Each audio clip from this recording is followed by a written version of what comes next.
All right. What's up, everybody? We were just talking about the new hero of America, Brett Cooper, and I figured we would go live and rock and roll, dude. So, JD left. I did not realize he did that. I guess we'll just go live before. I didn't realize he got up. That's right. JD gets an intro now. Yeah. Yeah. Oh, I do. I have an intro for the show that I can't find right now. Fuck me. Damn it. Well, anyway. So, what's up, everybody? How you doing? Hello. Everybody, this is Dubs. If you guys haven't seen him before, and Ian Carrol, I'm sure a lot of you guys know who both of them are. Either way, we're going to talk about, we're going to do the update on any new Charlie stuff. I actually have a big update there. And then we'll talk about the fabric of America being torn down the middle thanks to a little gentleman named Nick Fuentes. My dad, I swear to you, 15 minutes ago, emailed me a fucking article about Nick Fuentes. If my dad is paying attention, that means everybody is, dude. Yeah, my dad knows who he is now too. I should ask my parents. That would be a real trip. If a couple of liberal boomers know who Nick Fuentes is, then they probably found out from me, I guess, but. Yeah, well, one liberal boomer for sure does, because that's my dad who just fucking emailed it to me. Yup, America's waking up. Yep. Dude, what the noticing. Yeah. Who wants to cover Brett Cooper? Because I think that's one of the funniest things ever. I could pull it up. I too. will, dude, because I had inside intel when she left the Daily Wire, and I kind of knew what was going on there behind the scenes. Ooh. And I'm not going to share anything I'm not supposed to share, but like it was pretty obvious and it's not like she left because of the Israel thing exactly. Like there was a lot of contention with Jeremy Boring specifically, as far as I'm aware. Jeremy Boring being the ex-CEO. That was just a psychopath. He's like an ex-drama kid that wanted to be a professional actor, bombed out in Hollywood, and so then went and gobbled the next best cock to hopefully I don't get you canceled, in order to get his fame. We're not even 60 seconds in. Ian, hey, dropping his words. Hey, I'm trying to cancel every show I'm on this week. Yeah, there's nothing you could say on my channel that they haven't heard before. Literally nothing. And so she got out for all sorts of personal reasons, as far as I'm aware. I don't speak for her, but it was pretty obvious that there was stuff she wasn't stoked about, being locked into a contract she had signed when she was kind of still a kid. And the Daily Wire is very litigious for reasons that obviously no one could imagine why. And so I suspect, if I had to guess, that she's probably still under some sort of legal boundary where she probably can't talk about, Ben Shapiro specifically or the Daily Wire specifically. And she probably wouldn't, even if she could, just out of respect. But that podcast she did made her feelings pretty obvious. Yeah. I bet they have. Told Randy Feinstein. I'm trying to think of any non-disparagement. Get back to our greatest ally. Yeah, I'm sure they have non-disparagement clauses. Yeah, but I'm trying to. I don't remember specifically. I don't think non-disparagement clauses expire either. I don't think it's sometimes you can't talk, you can't say anything for the next 2 years, and then at the end you're all. You know what I mean? I'm pretty sure that that's just a lock, that they can't ever say anything negative. Yeah, I don't know how it works, but I'm sure that if we see Brett Cooper getting more and more based from time to time, but still never talking about the Daily Wire, that'll be a pretty sure sign that that's what's going on there. Thank God Candace doesn't have any restrictions like that. I don't know how that happens, but thank God. Well, no, I thought she does with Daily Wire specifically. Just about Daily Wire specifically, she has to, right? If she was under contract. She probably does. I don't actually know personally, but I bet she does. And either way, she's thoughtful and careful about it. And a lot of her friends are still there, so she doesn't want to destroy Matt Walsh. And Matt Walsh, I'm sure, is going through enough pressure from his handlers right now. Dude. That poor man. Oh, his poor wife. He just looks defeated every time I see him on the quad panel with Ben and the other two guys. He's always just dead behind the eyes, just a whipped dog, dude. What about Andrew Klavan? Does Andrew Klavan because you would think he also, or he actually he's like is he like a Christian Zionist? Yeah. He's not Jewish, but he's all up in the chosen people. Yeah. It is, man. The Daily Wire is a perfect example of one of those organizations, just like Turning Point, that we don't know, but we kind of know which money built that, because it was obviously money, lots of money that built that. Yeah. And I did report last year on how they bankrupted themselves. Jeremy Yeah. Jeremy Boring's like dreams to be a big Hollywood guy had him like going into making movies that he had no business making, and didn't realize that making Hollywood budget movies is not the same as producing Ben Shapiro's podcast. And they ran their bank accounts so dry that all of their producers, like all of their executives' credit cards just shut off one day, and they were like legitimately like fully bankrupt. And I heard about that. I got called a shill for it, but then 2 months later or something like that, Jeremy was out. Everything was collapsing. They had to destroy half of their programs, fire a whole bunch of staff, and grip as tightly as they possibly could to Matt Walsh, because what else even happens at the Daily Wire anymore? He's just the like only one with talent. Yeah. They had a business model where it costs essentially nothing to produce the shows if they want to, essentially nothing. You have people who sit in front of a desk and talk, and you have the most talented people. All you really have to pay is the people. And you're like, you know what I think we should do is let's shake things up. Disney is messing up this $300 million production on Snow White. We got Brett Cooper. Like, let's make Snow White. You're like, that doesn't sound like a super low risk use of your funds. Yeah, exactly. Every time he got in trouble, though, he would go on X and make some outlandish accusation that everybody's an anti-Semite, and I was like, why is this guy being so unhinged? And like now, a year or two later, it's like, oh, I know why. He like, I need to say something. Yeah. I try to extend a lot of olive branches to Matt Walsh, because like I think on balance, I think that the world would be a better place if Matt did Candace or did a Brett and got the fuck out of there and went and did his own thing. And I bet he would have a fucking great show if he did leave and just actually said his own thoughts out loud. But because I don't want to ostracize him too much, and but a little bit of shame never hurt a grown man. I was thinking about that yesterday, Ian, and I'm wondering if he's contracted in. He is, absolutely, he can't get out of right now. That he can't get out of yet. I think that's probably more multi-year just for sure. Yeah, just every time I see him, there is rumors behind the scenes about when that contract expires, and I don't remember. It's been a while since I've heard about it, but it's I assume it's kind of coming up in like kind of around this year timeline, but it's possible that they like lock him into another one or something. That'd be real tragic. Let me ask all you guys this, since all of you guys are in the same business as me. Like, I know the financials of this business, and I look at the whole model of like signing big talent for a bunch of money, and then and I go, how are they making the math on this? It doesn't make sense to me. Donors. Mm-hmm. Right. Yeah. So it's like, just it's not, they can't make a positive revenue. They can't make a profitable business out of that business model absent people who are injecting money for the reason of propaganda. That's what it looks like to me, man. I mean, someone tell me if they see something different. But we've seen a lot of people try to build like media agencies, like various like because the Blaze is also funded. A lot of them are funded, and then the ones that feel more organic, even like for example, Tim Pool is suddenly doing this big Tenet media thing. And it's like, okay, that's work. And I actually went on his show for the first, it was like my first big podcast during that era. And it was a regular podcast. But the thing is that we find out that they're funded like millions of dollars. They're making like dumb money for every episode. And it's just a regular podcast. There's no reason that you're getting paid this much for podcasts. Because ultimately, by Tenet, you mean like Tenet is paying them? By Tenet, which was actually some Russian shill that was like, Lauren Chen. It was a whole scandal, and I remember. I don't think Tim knew shit about it. There was no control. It wasn't weird at all. It was a normal podcast, but it was like through this funky network. I think what they were trying to do is they were trying to build up the Tenet network so that later it could be used for influence. But we all know that like I'll make more money if I just do my own fucking thing. It's like I don't need to partner with you to like revenue share, to like put things on some brand new little channel and build up some agency when I could just like keep all the money myself. Like exactly. That's like the problem with the industry is that there's no reason to build that. Yeah, but hold on though, Ian, because you're looking at this from an angle that all of us built our channels from, which was independent.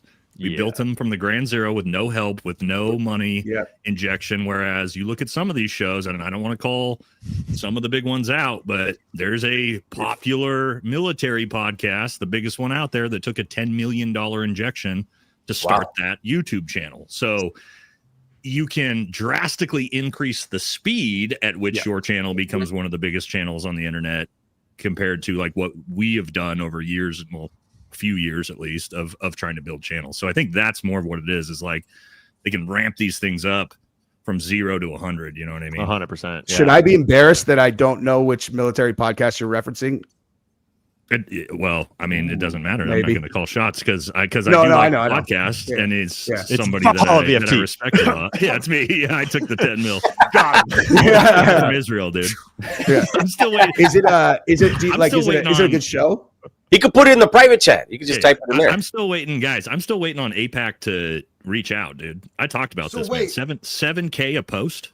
They got I know, that's 10 Boys. bananas. All I'm getting Boys, is that's a lot of 7K money. a post. That's crazy, bro. That's why Tatum is out there. He's all somebody was talking shit. I'm gonna hit that dude. 70. And He so can't- he 7K can't a post post fast was an enough. average Yeah. too. When you actually read the Oh. reporting they pulled that from, it was that they were paying different amounts for different posts, and in that reporting they like averaged it out and said it was like 6,900 and something average. Wow. So some people were getting Average? more.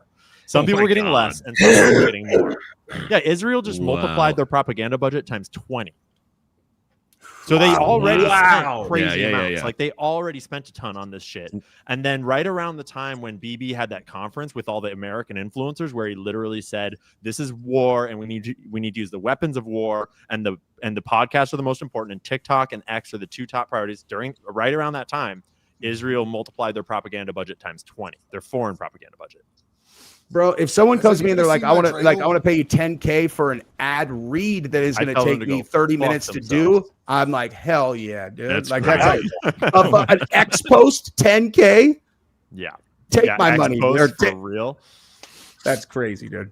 I think we have a lot of super chats. You should probably catch up on super quick. Let's do it like I can't see. I don't know who's. I bet you have who's, dope super chatters. The combined dude. We were on there. Like our combined audiences are fucking amazing, dude. Me and JD were on it. Like it was. Don't do it, Clippy. They're gonna blow up. Yeah. Who's I don't know whose this is. Do you guys know? Clippy, dude. It doesn't matter, man. We're not going to be able to. We got Okay, people fair on enough. here to be able to tell the difference. Just read them. We gave him 12 Israeli cell phones on 12 acres. Hey, I'll read this one. John says, Jesse still thinks Trump is America first. Dude's in a cult. You don't know what the fuck I think, guy. No, you know what I love doing this panel like this for is if you watch the chat, you'll see people constantly be like, Valhalla, why are you doing this live with these fucking shills? But then you'll see somebody like JD will be like, JD, don't listen to these fucking whatevers. You know what I mean? It's like the audience is always split about who they hate and who they like. So the ones that talk shit to me are all my own guys. The guy that kept breaking my balls like over and over and over, those like they know I'm good. Like the better they do teasing me, I'm gonna laugh for sure every single time. I've known Nate for 20 years, so anybody in my audience that's out there telling me about Nate, I know him better than you do. Yeah. Shut all the way the fuck up, dog. yeah. Wait, you guys been friends for 20 years? It's way more about me than anybody does. So Is that you guys been friends for 20 years? How'd you guys meet? Yeah. That's Partying. yeah. There you go, Nate. Nate has more to lose on that than I do. Everybody At the knows I'm library. right? At the library. yeah, we're not going to talk so about that. who told the other one, bro, you should start a channel? We No, didn't it's even a know long, each it's a other long were doing story. it, bro. Yeah, Like, so here's the thing. we reconnected on YouTube after years after I came back out of the military. Oh, I that's moved to awesome. Florida for 10 years to evade prosecution because I didn't want to go to prison in Oregon for 10 years. And then I'm back here and I'm scrolling and I'm like, oh shit, did somebody do a hit piece on me? Is that me on a thumbnail? And I'm like, oh no, that's this Valhalla dude. Okay. And it kept happening to me. And then somebody came in my chat and they're like, yo, this Valhalla dude says he's known you for 20 years. And I'm like, no. I'm like, then I started really looking into it. I'm like, is that Nate, the DJ? Holy shit. Nate the DJ. Oh yeah, if you know my backstory, yeah. But JD lives 10 minutes away. Like, and Yeah. I reached out to him. I was like, because what happened was every time people would come in my comment section and be like, dude, you look exactly like JD DeLay, and then I would be like, and I would look at his channel, I'd be like, God, JD DeLay looks exactly like this JD DeLay I used to be friends with. And my retarded brain, because it's YouTube and he's got a giant channel, you know what I mean? My retarded brain that put two and two together. And then one of our mutual friends posted like one of the Facebook throwbacks that comes up. And it was like from 20 years ago. And I was like, yeah, that's the JD DeLay that looks just like JD DeLay. And I clicked on his Facebook and I'm like, Oh yeah, duh. It's JD Delay, so that's how we reconnect after not seeing each other for a while. That's hilarious, dude. Cody Mike, Wilbur, thank you. My chat keeps saying, "Why are there two JDs on the screen?" Yeah. And I was trying to do a JD like outfit too. So I was trying to make it 3, and I was unaware. Hell yeah, brother. I see that New York is going to be fucked like us in the UK. So yeah, maybe. I mean, let them. They're going to find out. Yep, one way or another. So, do you think that they're really going to let it go down like that, though? Because they're trying to flagship this shit in New York City. Or do you think that they're going to keep their finger on the scale, that they're going to try to make this work, they're going to fund it however the fuck they need to, so that it gives the appearance that it actually works and it's a reasonable system? At least the good news is Mamdani is not born in the United States, so they can't. I literally today realized, I'm like, oh, they can't run him for president. He's not born here. But thank God. Hey, someone like what him. they might try. Yeah, I was just gonna say what Ian said. Yeah, they might try fucking anything in the next 10 years, but yep. That's like JD brings up such a good point that like regardless of which conspiracies you're fucking subscribed to, you could almost all of us could find a way to argue that like, oh, actually, all these evil motherfuckers would love to make it work so they could bring in socialism everywhere. Exactly. But you might also say all these evil motherfuckers would love to watch it burn so they could start it all burning. And like, I don't know, man. Hey, Jesse, do you still have that clip I sent you about that the radicalized Muslim guy? Exactly what he was saying. Remember he said like 3 months ago. Yes, about the left and their plan. And yeah. I remember it. I think, dude, we just played that in our last stream, maybe something like. We just looked at that where it was the guy was talking about how. Like he's like an Islamist, and he's like, we love the left even though we hate because they have no principles, they don't stand for anything, and that's the red-green. That's the red-green alliance, right? Like that's a real. Yeah. But also, I mean, I just did a video today, and you can make this argument that I made the argument that Israel fucking loves that Zoran won, and this is what I want to explain to people. I'm like, what's everything in the news cycle since he popped up, and Islamic extremism as a guy who knows more about Islamic extremism than anybody here, because I went and fought that war. I was thinking, I'm like, that's odd because we haven't talked about Islamic extremists since 2021. Nobody has said a fucking word other than Hamas, Israel right? Right. That's what I was just going to say. Other than Hamas and Hezbollah, because it's relevant to them, but nobody's been talking about, I don't know, the Northern Horn of Africa that's just getting absolutely dumpstered by ISIS and all these things. That's been going on. Islamic extremism hasn't gone away, ladies and gentlemen. Nothing has changed, but yet zero media coverage. And yet in the same week that we watched the pro-Israel movement burn in real time, all you'll hear, turn on Fox News, all you will hear is anti-Islamic hysteria on top of in the Knesset. They just said this week, the best way we can regain American support is through Islamophobia. And if you don't think Fox News is shoving that, didn't they? Yes. Yeah. And if you don't think Fox News and everybody is shoving that down your throat for a very specific reason, then you need to pay a little bit more attention, ladies and gentlemen. Anytime I see Soros, we're not all of a sudden talking about Islamic extremism out of nowhere. Just like Trump yesterday. Oh, we got to go to Nigeria and stop the Islamic terrorists. Okay, I agree. I actually think that is a good use of our military. We should do that. But why did that all of a sudden just get brought up for the first time ever one day after Zoran won? That's a great video. There is a wrinkle in that. It might honestly be like left-wing Jewish interests, left-wing Israeli interests, right-wing Jewish and Israeli interests. Because I looked up all of the donors that donated to Andrew Cuomo, like right in the end game here to try to beat Mamdani. And it was like over $40 million donated by like 60 plus donors that were like high net worth individuals. And of the top 10, Bloomberg. How many do you think were Jewish?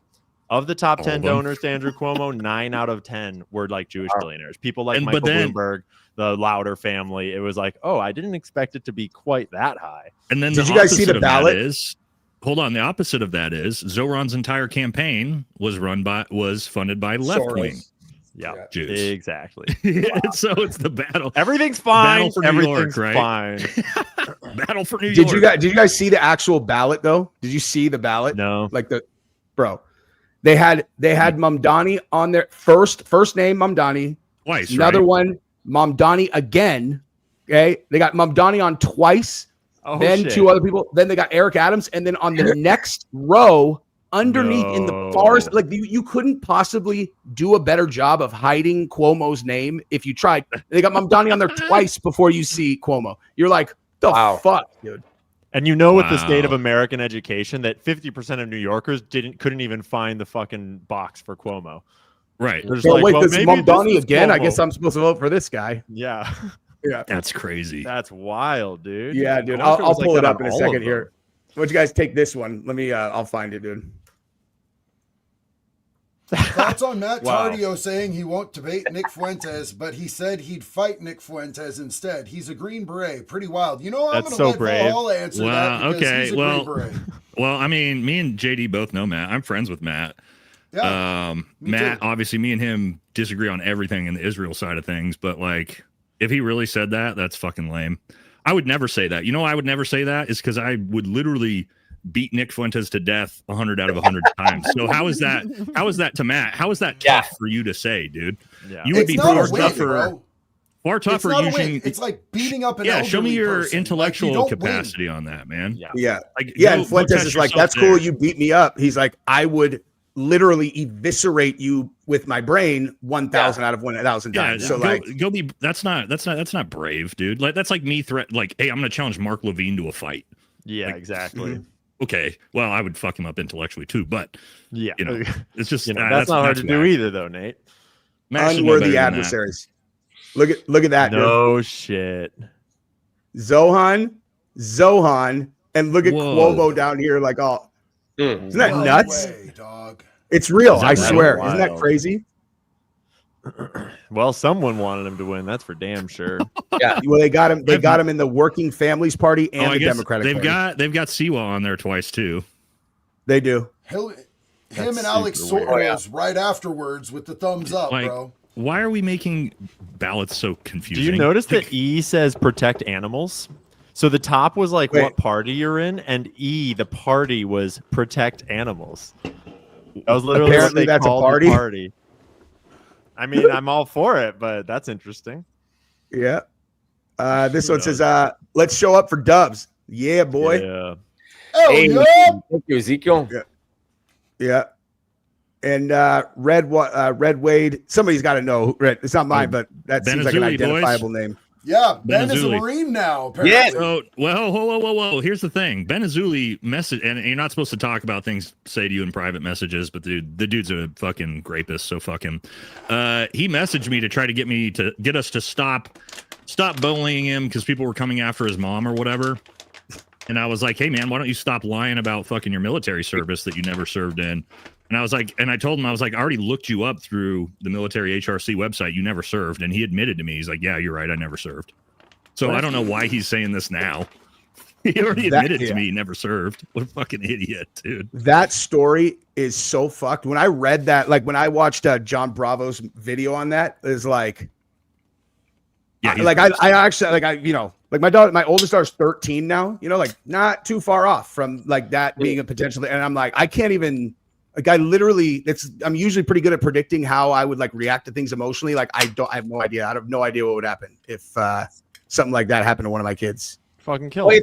it's I mean, not the audacity though for him to ask to please stop bullying me, and meanwhile he's making himself the victim.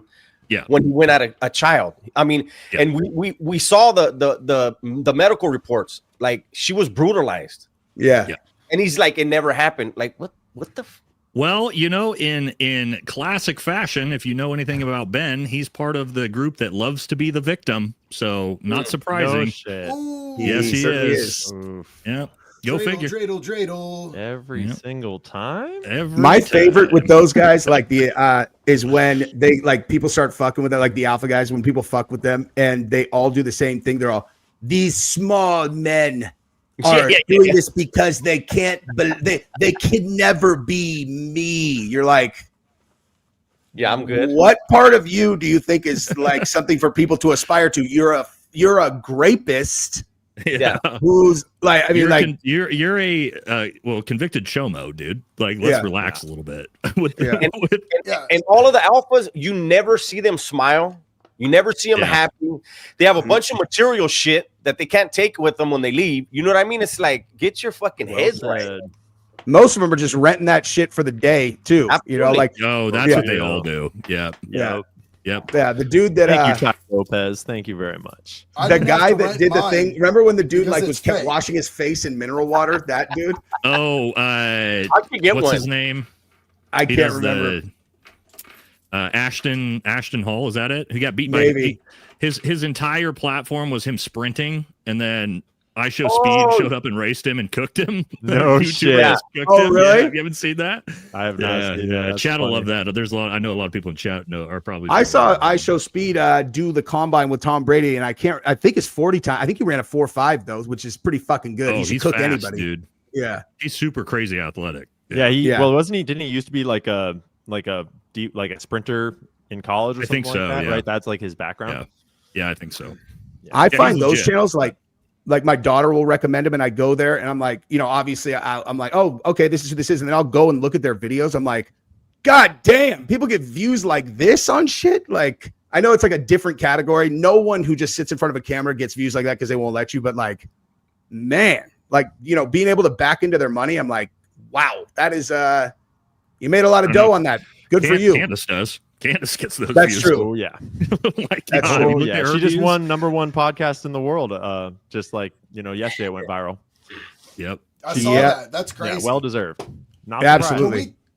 Can we talk about what happened with Nick? So it was somebody else. It was a fan that was uploading his stuff to Spotify. And how long did it take him to beat Joe Rogan being uploaded just a Couple podcast hours. a day?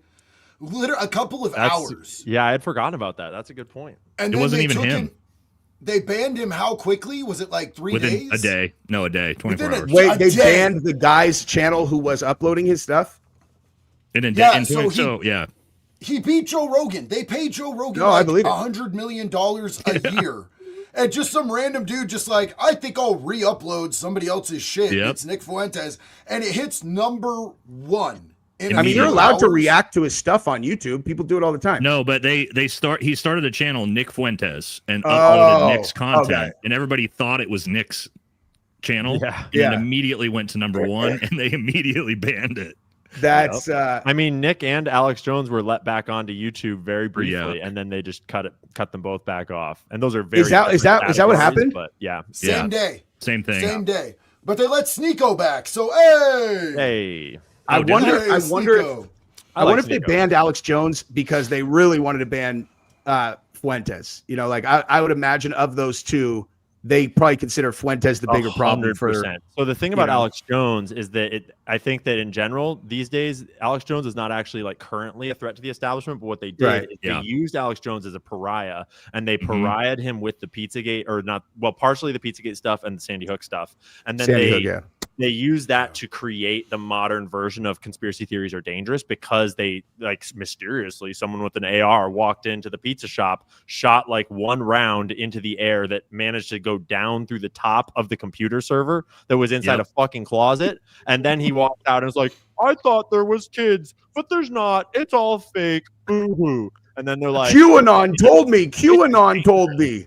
right? And so that became a part of like this. So they're still clinging on to that lawsuit, and they're still trying to pariah him. It's not like actually what he's saying today is even all that controversial or dangerous at all. It's like it's not a big deal. But Nick is Yeah. a whole different thing. How Did you see long do James think O'Keefe? They have to wait. How long do you Go think they ahead. have to wait to kill Nick after killing Charlie? Oh, at least 6 months, dude. Yeah. But that's- realistically, we'll fuck him up either way. We'll know what's going on. yeah. I mean, like, yeah, they can't just do it immediately after killing Charlie, but now Yeah. Nick has immediately become a huge fucking problem. Yeah. Like the biggest fucking problem.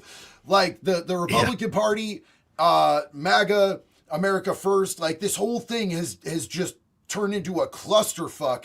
And I'll bet they're going, man, oh, we could have let Charlie just talk a little bit of shit about Izzy, because this is turning into so much worse of a thing. Yep. Oh, And it's so way Nick is worse. genius too, because what he's doing, if you like watch his like, especially he did a show like one or two nights ago where he really explained it all over again, that he's not like just trying to build up himself. He's not trying to just be like his own leader of a political movement. His whole thing is that the Groypers, I'm Yeah. opening the door to all of you, and now there's groypers in every political institution in America. And that's what just happened at Heritage. That's what happened with the leak of the group chats from the young Republicans, is that there's young American men, young white men in all these institutions that are listening to Nick, getting red pilled and based.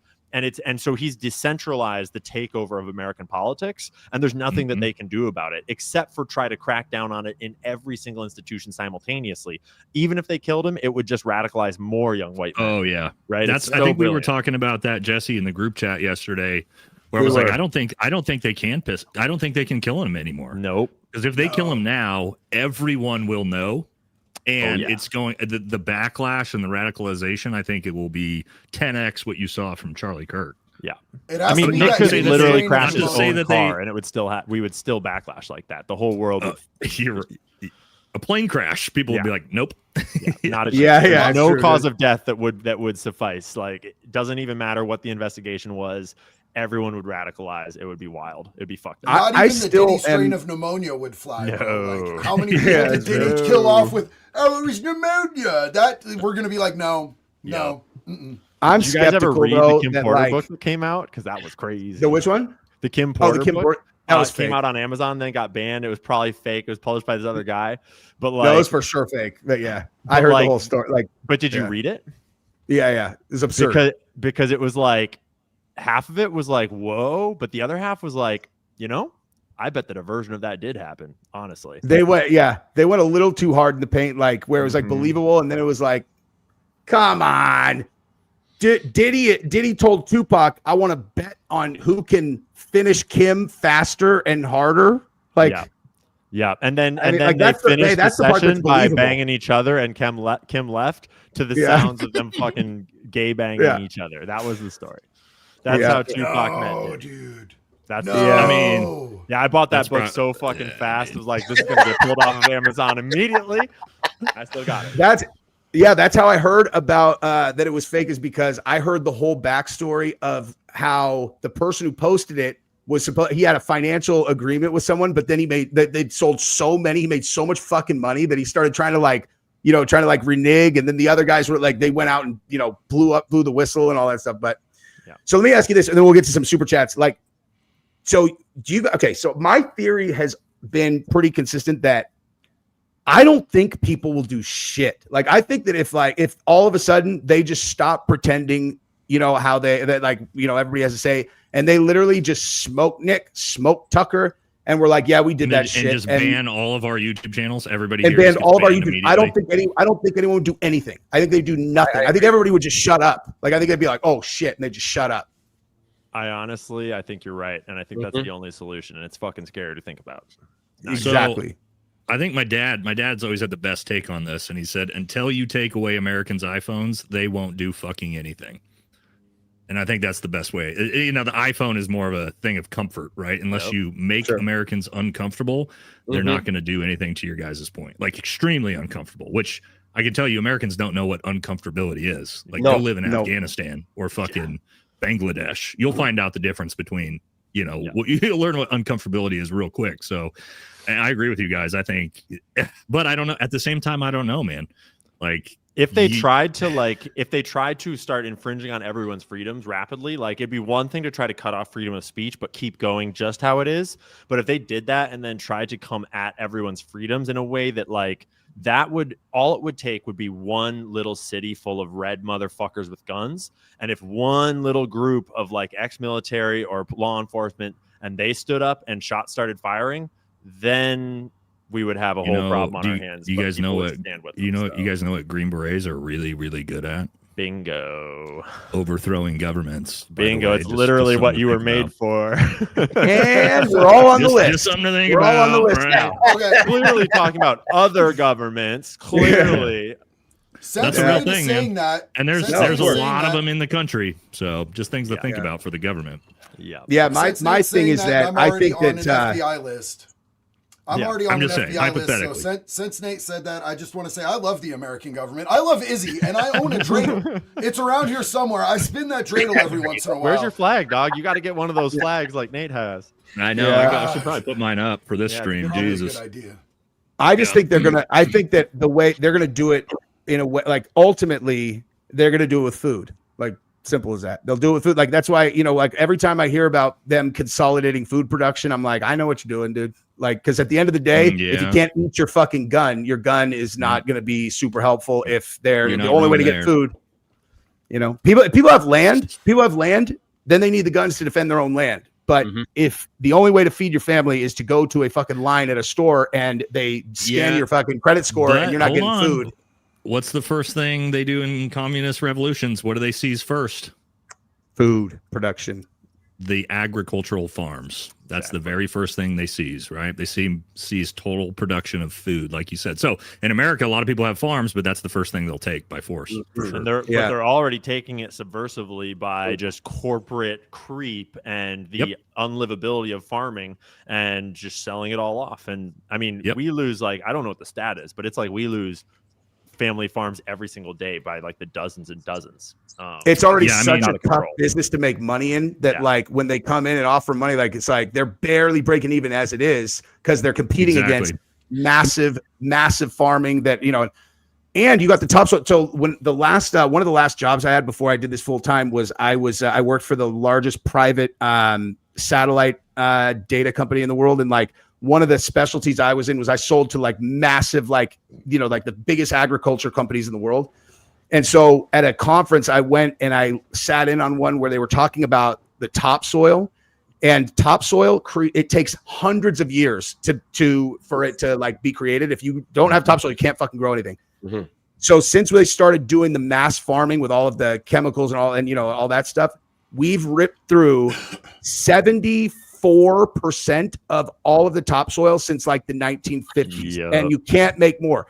I remember walking out of that thing and like, I fucking wish I wouldn't have fucking sat in that, dude. Like, I don't want to know, I needed to know because there are all kinds of like new regulations that they need to validate that they're doing this sustainable farming thing. But I don't know. That chemicals are making everybody fucking gay and paranoid. It's like messing with your hormones. Making you psycho. It's making everyone unhealthy. We are losing a lot of the farmland, but it's all a plan. I mean, it's crazy that so many people aren't concerned about it. Like a lot of us in California, places where they used to do agriculture, they have fucking homes now, and nobody cares, right? And we hear other countries say the only way that the United States can be defeated is from within. And all this little shit that's happening, I mean, I don't know why an ex-convict is the one worried about it and nobody else. You know what I mean? That trips me out. I'm worried about it for sure, dude. Yeah. Sam Wilson, let's go. All the boys in one live. All right, let's get caught up a little bit. I'll do three, then you guys, we can move it on. WRE says, I can't take Fuentes seriously. Dude's a troll. The comments he made about the grape of women are wild, but now I'm supposed to be cool with him because there's two dots on the Venn diagram of life, and we agree with Subdub. I agree. Nick Fuentes' comments about women are super out. And if I were to talk to Nick, that would be the disagreement I would have. And I mean, I hope that he gets on more podcasts and has more conversations and gets challenged on those ideas more, regardless of who's doing it, and has to talk it out, because I don't think that those perspectives stand up in the court of public opinion. It's pretty obvious that he doesn't have much experience with women. So full stop. Yeah. Full stop. That's my main issue with the dude. Like, I understand that he's trolling when he says things like Team Mustache Man and shit, but his comments against women are like genuinely fucking harmful with this way that he has, and it influences other young impressionable incels who haven't had pussy since they fell out their mom to have those viewpoints, and I think that's fucking kind of deplorable. There's other stuff that I agree with him on. I'm gonna agree with people on putting America first every single fucking time. Always. But part of putting America first is creating strong families, right? Yeah. 1,000%. I'm never going to agree with anybody on 100% or even probably 80% of things. So, I agree. I have friends that are like super crazy leftist, trans people. I have friends that are super hardcore MAGA. I have friends that are America first. Like, I want to find the commonalities and try to build more unity, because I'm for the American people. I'm not for a party. I'm not joining a cult. I'm not going to make your political ideologies my fucking identity. It's never going to happen. But yeah, no, I'll full stop condemn Nick Fuentes' shit that he says about women, because I think it's disgusting. My wife is my best friend. I have incredible women in my life, and I show them the utmost respect. It's literally the point of being a man is to protect women and children. Like, what the fuck else is society for? There's I also like you, my dude. there's If also you yeah, go ahead, Dubs. I was just gonna say there's also the race stuff though. You know, Yeah, he's pretty harsh on that. yeah, But I would can't- argue that there's an element of it that might be more, that's like more real. Like there's an element of this more real, but there's an element where maybe he's being bombastic, but maybe he's just, you know, having an opinion that like I certainly don't agree with. So I'd be curious for him to talk that out more in a more serious context. Absolutely. As well. And Tucker, think, Tucker, for example, kind of pushed on that a little bit. And Nick, Yeah. in that format, in that forum, he was very much like, yeah, like we don't judge on these things and all that. So I'm curious to see if he's. I give him on that stuff. I think that like I'm pretty good at kind of picking out a person who's exceptional at implementing like a long-term strategy. And what I think he's doing and has been doing is he's been targeting a very specific demographic that like I think that he visualized exactly what he's doing 10 years ago. And it was like, because there are so many, like, you know, you look at the statistics that everybody knows about in terms of like the, you know, the male crisis and, you know, they're indoors, haven't been out with a girl, all that stuff. Like you just inherently know that group is there and they're ready for some content. And the way that you connect with your audience is you let them know that you understand how they feel, you share their struggle, and you kind of, and in a way with them, I think a lot of that is just him being funny in a way like that he connects with that particular audience in a way that they're going to fucking go to war for him, dude. And in reality, he's like, you know, I don't think that he necessarily, again, I haven't seen it, but like very much of the stuff, but the stuff I've seen him say, I'm like, okay, he's joking. I think, you know what I mean? Obviously I wouldn't sign off. No, I'm gonna push back on that. He's not. He's not. Yeah, I don't and think he's totally joking. let me explain it to you because we saw it on Tucker's episode in the podcast. If you watch the whole thing, there's a very important section where they're talking about women, and Nick says Tucker's talking about how complicated women are, and he tries to say, no, women are super basic, right? And if you watch the whole draw out of that conversation, he goes, by the end of that, Tucker basically schools him in explaining why women are as complicated as they are, and you can see Nick, the things rotating. Oh, I don't know any. You can listening to him as us older men, married, been around women. We know how complicated women are. Trust me, how complicated fucking goddamn planet. I still can't figure out my wife, right? That's kind of the point. Yeah, but you can see, no, he really believes this, but he's also a young dude, right? Like he's getting older, he's getting more mature. Hopefully the idea would be he starts to mature more and starts looking at women differently, because I'll tell you this, when I was 20, now he's not 21, right? But a lot of his comments are from when he was 21, 22. When I was 21, the way I perceived women is much, much differently than the way I do at 39 with my wife. It's extreme. Oh, yeah.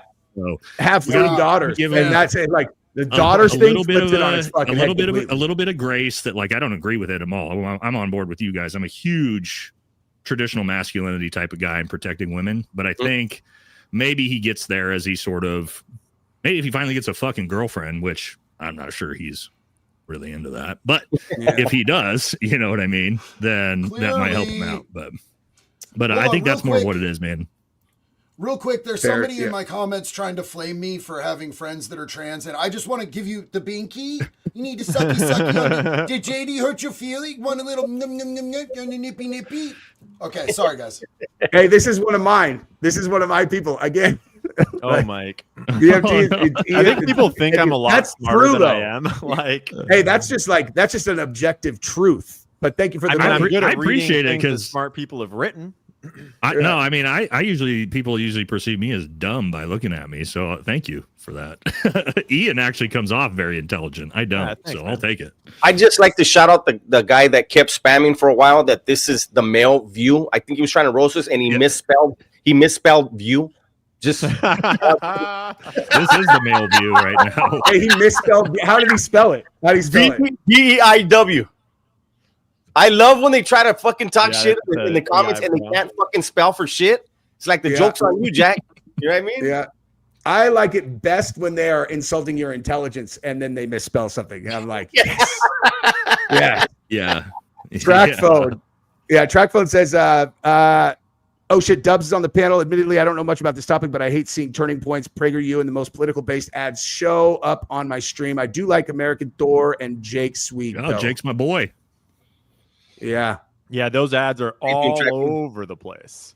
Mhm. Oh, Dankster, this is my boy right here, dude. He built my website yeah. and he did the Big fucking super. intro that I literally cannot figure out a way to pull up, and now it would just be weird to pull an intro in the middle, but we'll have it. I'll have it set up for the next one for sure.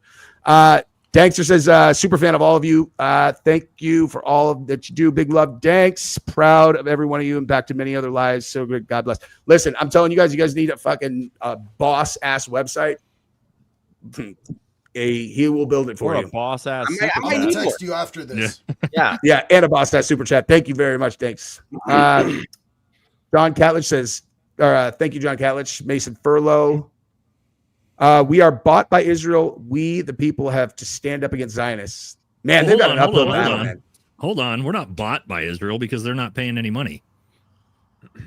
I mean, not to us, We're compromised. but to our government, Israel. paying money. Yeah. That's what I mean. To Ian's But yeah, point. they're Like, compromised as fuck. Although Yeah. it is worth mentioning, it's always worth reminding ourselves that like all that APAC money, it's not actually, most of it's not going into the pockets of these assholes. It's just getting them elected. And then they're like insider trading and doing this grift and all this fucking schmoozing and feeling important about themselves. And that's what they get off on. But they aren't actually pocketing a lot of that. They do get rich off of it, but not directly. You like having the ability to be corrupt? Yeah, they're like, hey, Yeah, how you making all that money? It's like, oh, I smoothed this permitting through the whatever. It's like, yeah, Bingo. Speaking of bought by Israel. yeah. Epstein list, just a reminder. Thank you, 18. Government's Missouri, still shut down, by the way. I wonder why. Thank you. Yeah, no, dude.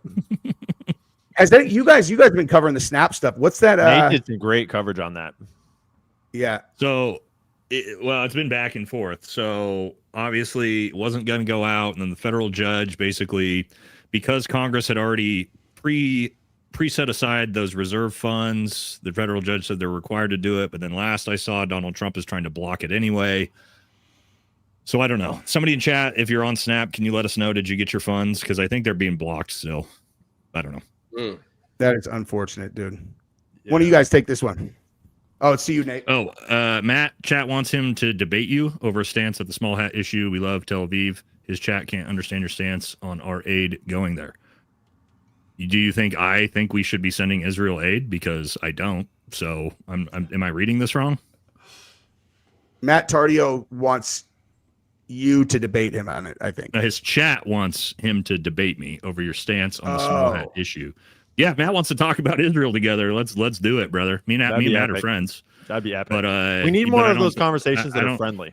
Like we need more of those me conversations. and Matt always have a friendly respect. conversation of it, but I mean, I don't think he has any ground to stand on when it comes to anything with Israel anymore. I think that ship has sailed for any argument whatsoever at this point. Yeah, in my opinion, it was very different before October 7th and before all of the bombing and before like we ran out of bombs apparently, according to Randy. What was that?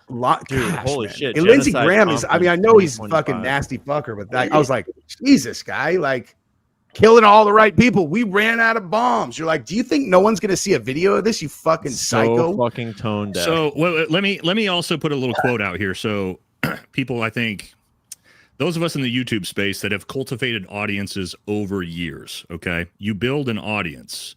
For you to pivot immediately is not beneficial to you. So there's a quote, and this goes out to the Talmud Tatums and Matt Tardios, and it goes along the lines of, do not expect to get a man to understand if his financial livelihood is reliant on him not understanding. Well said. Okay. That's a very important quote. And you're seeing that right now with a lot of these people. And a man like Matt Tardio makes a lot of money on YouTube. Like he's living very well. His entire audience is in the pro-Israel movement. And if he pivots, he will burn his channel in.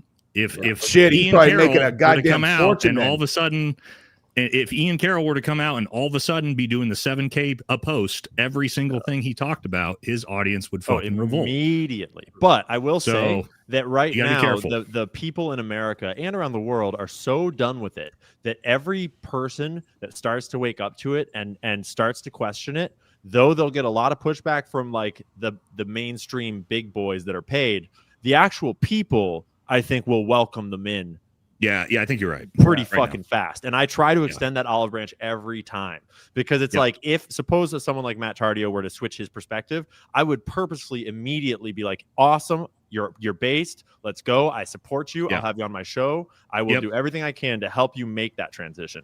And It's that's you what wanna our help side the drug always addict does get that. out of the drugs. Yeah, that's like when Anna Kasparian started having conversations with people, and you could tell everyone was just like, "Come on in, like let's just have a regular conversation." And And look at her now. yeah, I love Dude, it. speaking of that, I'm like, you oh know- my god! Every time I watch Anna speak, I'm like, oof, if I Dude, wasn't Nick's married. skit about how much he's in love with Anna Kasparian was so fucking funny. If anyone He's saw like, it, he's good at the skits. Oh. she's got great bone structure. But hey, so a great story to put in your back pocket, because like the point you just made is super fucking smart. Nate, I'm gonna go Nate 3 times more intelligent than Jesse after that comment. But like, do you know who Marty Rathburn is?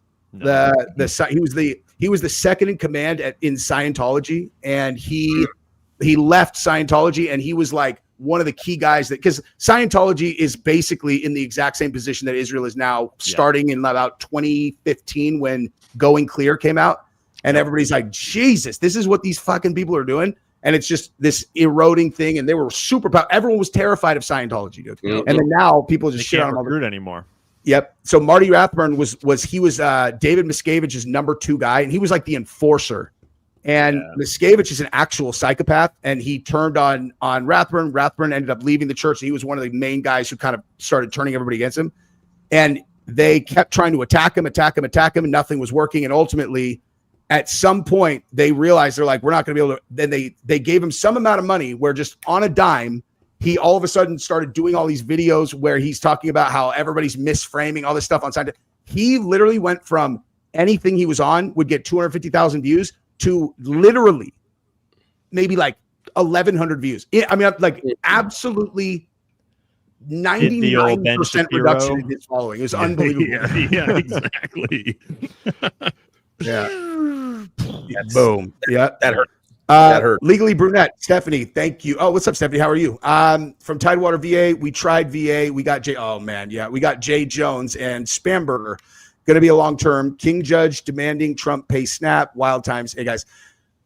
So let me just start on the Jay Jones thing really quick, because I feel like that election was, I mean, I've never given a shit about a state I don't live in's fucking attorney general election, but prior to that one. But when that happened so close behind the Charlie thing, and then after, but I feel like I have a pretty like decent finger on the pulse of what people are thinking and feeling. But I was shocked by how widespread the reaction to Charlie's murder was. Celebration publicly, where I was like, what the fuck is this? And then immediately after that, where Jay Jones, gets, I mean, like that conversation that he had through text is insane. Like, it's not just like he just said it once and it's being taken out of context. Like, she gave him every opportunity to remove himself from what he said.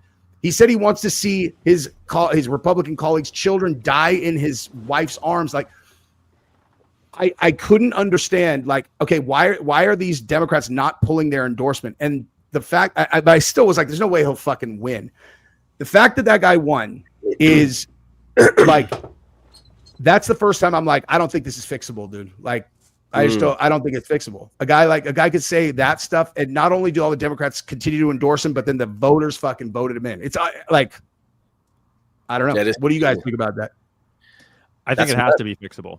It has to be fixable, because if it's not fixable, the only outcome is civil war, where Americans are shooting Americans, and that's unacceptable under all circumstances.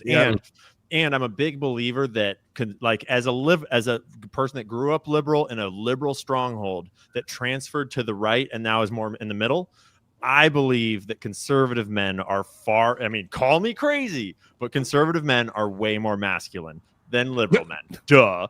And so it falls on conservative men to be the bigger men and to step up to the plate of saying, we will find a way to fix it, even if it requires us to be the bigger men.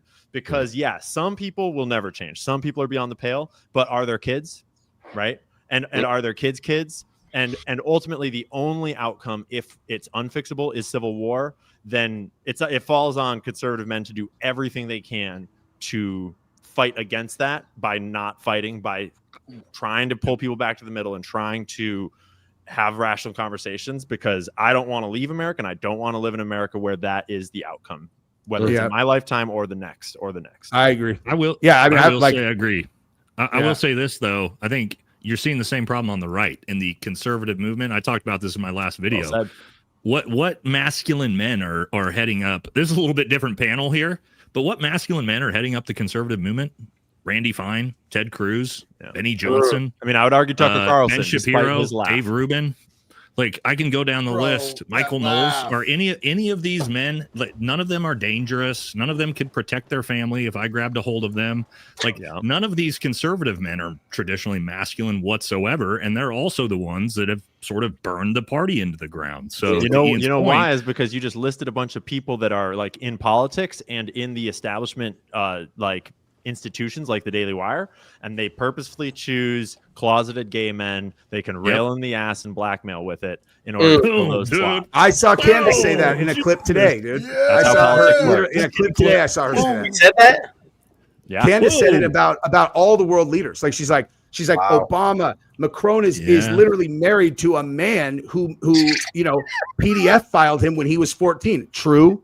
And she's like, she named all these world leaders. She's like, why? You think that's a coincidence? She's like, that's why, is because they can hold it over their head. Like Devin Hastert or whatever that guy's name is, who was the Speaker of the House, was like a prolific kitty diddler. Like that guy was, I mean, they don't want dudes like you guys in the fucking government. That is for sure. Mm-hmm. You got Dan Crenshaw. To fight so hard to keep.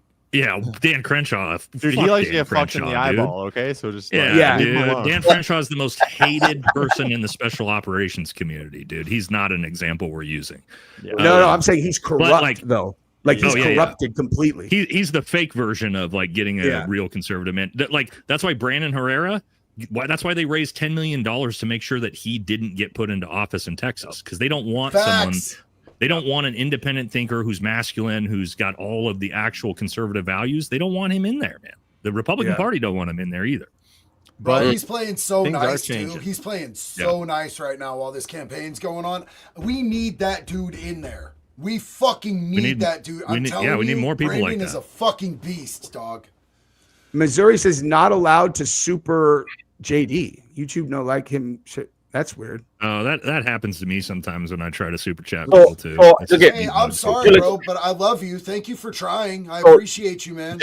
Just so you guys know, in the chats, when you try to super chat somebody and it won't let you, you go up one or down one in the denomination, and it'll let you. Really? Like resets it. Maybe. Oh, weird. Oh, okay. I'll try that in the future. Jesse is a grifter. It's another one of mine, dude. This is literally one of mine. Like Jesse's a grifter and has 14-year-old's intelligence compared to I like that I keep getting lumped in. Hey, man, I watch Jesse's content in order to learn what's going on. Oh, my God, that's so funny. Dude. Here, someone is incredibly generous. I'll let, if you guys know James Sweeney. Yo, this is actually my guy, dude. This is one of my, I fucking love James, bro. James said, y'all keep it up. Appreciate all of y'all. James consistently shows up and shows out and supports, man. James, you know that I love you. Thank you for keeping us doing what we're doing here, man. Big love and respect to you, brother. Keep on riding. That might be the biggest super chat I've ever seen. Dude, he's a G, man. I saw one bigger than that given to you on your YouTube the other day. Oh, that's true. Yeah, that shit was crazy. You little liar. Gunner, a couple weeks ago, Gunner got a $400 one. I didn't even know you could go 400. Wow. Yeah, Nate, do you remember what that one that I had was? Wow. Was it 500? Yeah. I've gotten some fives before.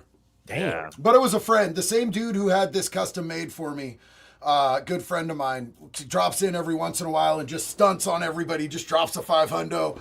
And then I'm just like, bro, stop giving me money. Just text me, bro. You know you have my number. And he's like, no, I'm supporting because I love you. Once I had another creator come into my chat for the first time and super chat me, I was like, that feels so good to have another creator do that. And I got addicted to it. And I started going to everyone else's fucking chats. Yeah. Like, dropping 100, dropping 50. So I'm like, oh, I do that all the time. This dude up. It was awesome. I mean, not hundreds all the time, but I always super chat. Like if I see people whose channels I like, I'll always go super chat them and be like, say something nice. But I did. James Hart says, JD, long time no talk. Wanted to let you know I saw a wood chipper working and immediately thought JD wood chipper delay. Yes. Oh yeah. Yes, my guy.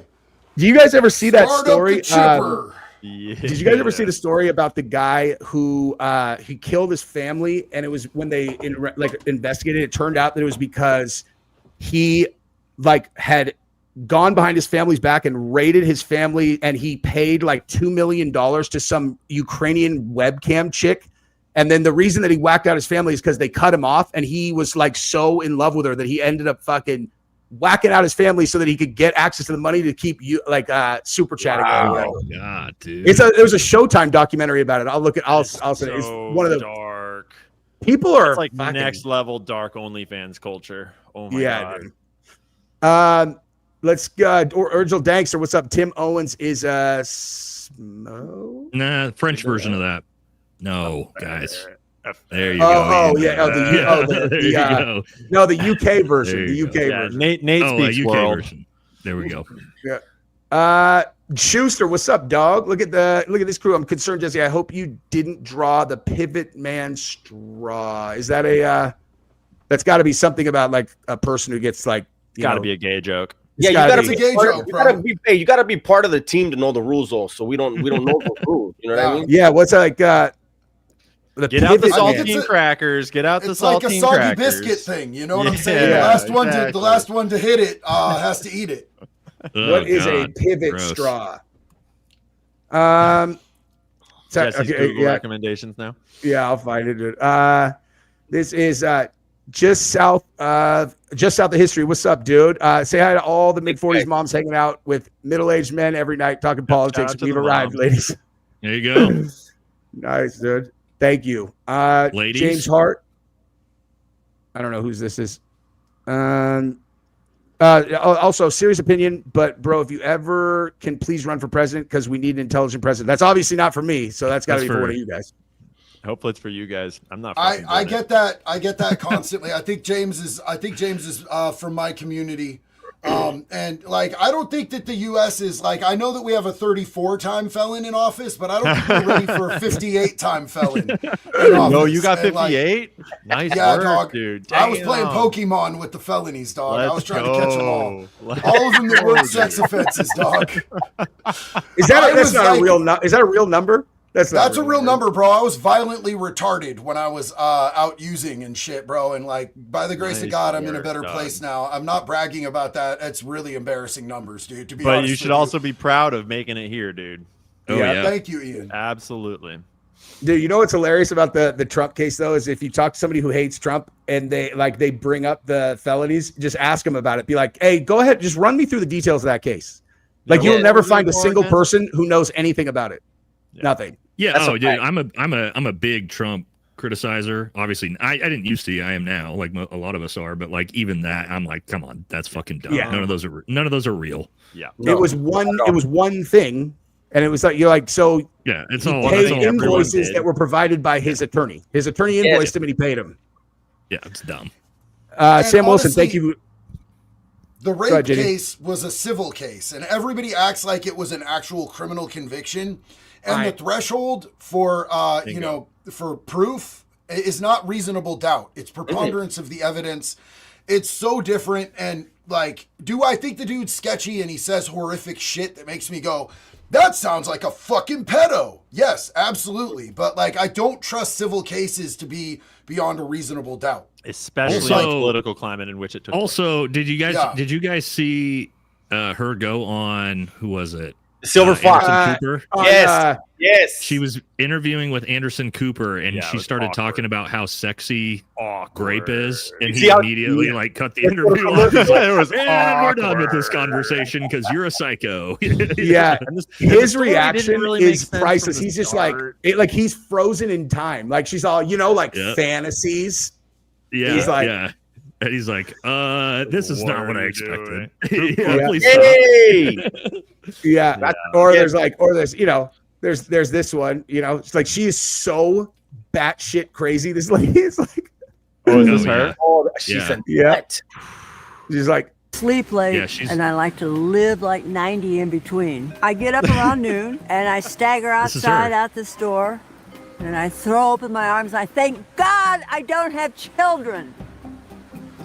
Then I her dog has blue hair. Yeah, she's go back she's- in. I can't stagger imagine what's into wrong my with office, America. And start reading a stack of ASCII gene letters. There she is. I never thought much went on in the morning anyway. Women All right, have close facials down the in internet. Fucking Yeah. destroy the internet. Blow it up. Imagine That's enough. that like what she blew up on was a column where people asked her for fucking advice, Dude, for real. Wow. Yeah. Well, you know, in a certain way, though, she blew up on being institutionally selected in order to promote that ideology, in order to get that column. It's not like she got that column because of the free markets. Just like this is from the institutional days when it wasn't free market capitalism in the information space. It was big ass institutions funded by I can't imagine who, selecting who was going to put their opinions into these places. And what do you know what magazine or newspaper or whatever she was a part of? I can't. It was a big Off the one top of though your in New York. Yeah, because it's like I feel like there's a fucking agenda when they give people like that kind of platform. You are trying to destroy this country, whoever you are. Without a doubt. Are we like the first? Are we like the kind of the first generation of like this is like the people who are kind of doing what we do now is almost like the first generation of like when everybody was kind of competing and like, you know, where there's no gatekeepers. It was just a matter of in history. I think so. You know what I mean? I mean, like you could argue that's happened in different ways in different times, but ultimately, as the barrier to entry of information gets easier, that just opens it all up. Whereas, like book publishing was a huge barrier to entry, and weird. Ghislaine Maxwell's dad's buying all the book publishers. What's up with that, right? And then he's gonna just raid the pension program and fuck every person who's ever worked for him, and he's gonna get $600 million. She worked at Elle magazine, by the way. Elle magazine. Oh, okay. From Super relevant 1993 these days. From 1993 to 2020. Is that the only one though? I thought she worked for one of those New York papers. Also, I could be wrong. That's the only thing that's the only thing that pops up. Okay. Kangaroo Bot says, how many New Yorkers are moving to New Hampshire? Probably a few. Florida, more likely, though. Please, no. New Hampshire's fine. Move to fucking New Hampshire. Stay the fuck from around Florida. Florida don't want you. Like, bro, I lived in Florida for 10 years. Floridians, like, I was a transplant, but, like, I look like this, and I'm mildly violently retarded, so I fit in. You know what I'm saying? But, like, Floridians do not like the New Yorkers there, bro. Like, it is not a thing. They're like, you're going to come here, and you're going to make our state pussy. You don't come here to acclimate and to like go, oh shit, I'm a refugee from a place that's all fucked up because of the way we voted. I'm going to do better. They're like, it's beautiful here. Let's make it New York. Stop fucking doing that. You're an invasive species, for fuck's sake. It's crazy that no one ever figured that out. Yeah, we had California plates when we moved to Texas. And so my wife got a bumper sticker that said, don't California my Texas, and put it on the back of her car. And everyone would like honk at us and shit. They're like, yeah. Yeah, that was how we. This one's for Dubs and JD. So Ambana said, "Hey JD, where's Jumpsuit Pablo? I haven't talked to Paul in a couple days. Is he not? Shit. Actually, I haven't talked to him in like a week or so. I'm not sure exactly what's going on. Thank you for letting me know. I'll hit him up and just check in on him. Love Paul, man. Huge shout out to Jumpsuit Pablo. Hey, JD, what happened between you and Wes Watson? I saw him talking about you in his story yesterday. Did he say his name? Did he say your name? Well, he didn't say it with his mouth, but it was on screen because somebody asked him, are you going to take JD up on that offer? Because he's clearly in relapse. He's doing powder. And I'm a recovery coach. And as much as I think that he's not on a virtuous giant path, douchebag. Yeah, so look, here's the thing is like when he was sober doing this shit, I was like, fuck you, you're a full-fledged retard. I can't stand you. Now that he's using, I'm like, I would like to help him. The recovery coach in me, the recovering addict in me is like, I need to reach back and offer this person help. Do I think he'll take it? Probably not, but I need to make that offer. So I made that offer, and somebody asked him if he was going to take me up on that offer, and he was like, who the fuck is he? I don't know who this dude is. My security guard's the biggest. Look at this Asian dude. He's super big. I hang out with big dudes. I'm from California. First off, bitch, I'm from California too.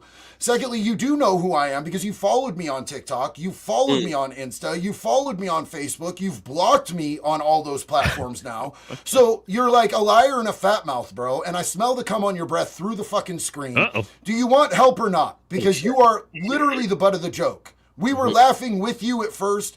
Now everyone's laughing at you, and I'm the last one out here trying to help you instead of making fun of you because you've acted like a clown, bro. Like it is what it is, man. I'm still willing to help him, and I made a response video that'll be up later today. You know, and I, you know, a lot of people already know I do the Willy Wonka Wednesday, Wes Watson Wednesdays. It doesn't even feel right roasting him now. You know, and look, I mean, I'm from California. He's talking that California shit, but everybody knows in the criminal world, California is fucking hated, right? This dude's in Florida talking about he's Mr. Ex-con, shot caller everywhere he goes, and he's going to go into a jail system strung out. They already want to get him. They already want to get him. You do not go in strung out like that.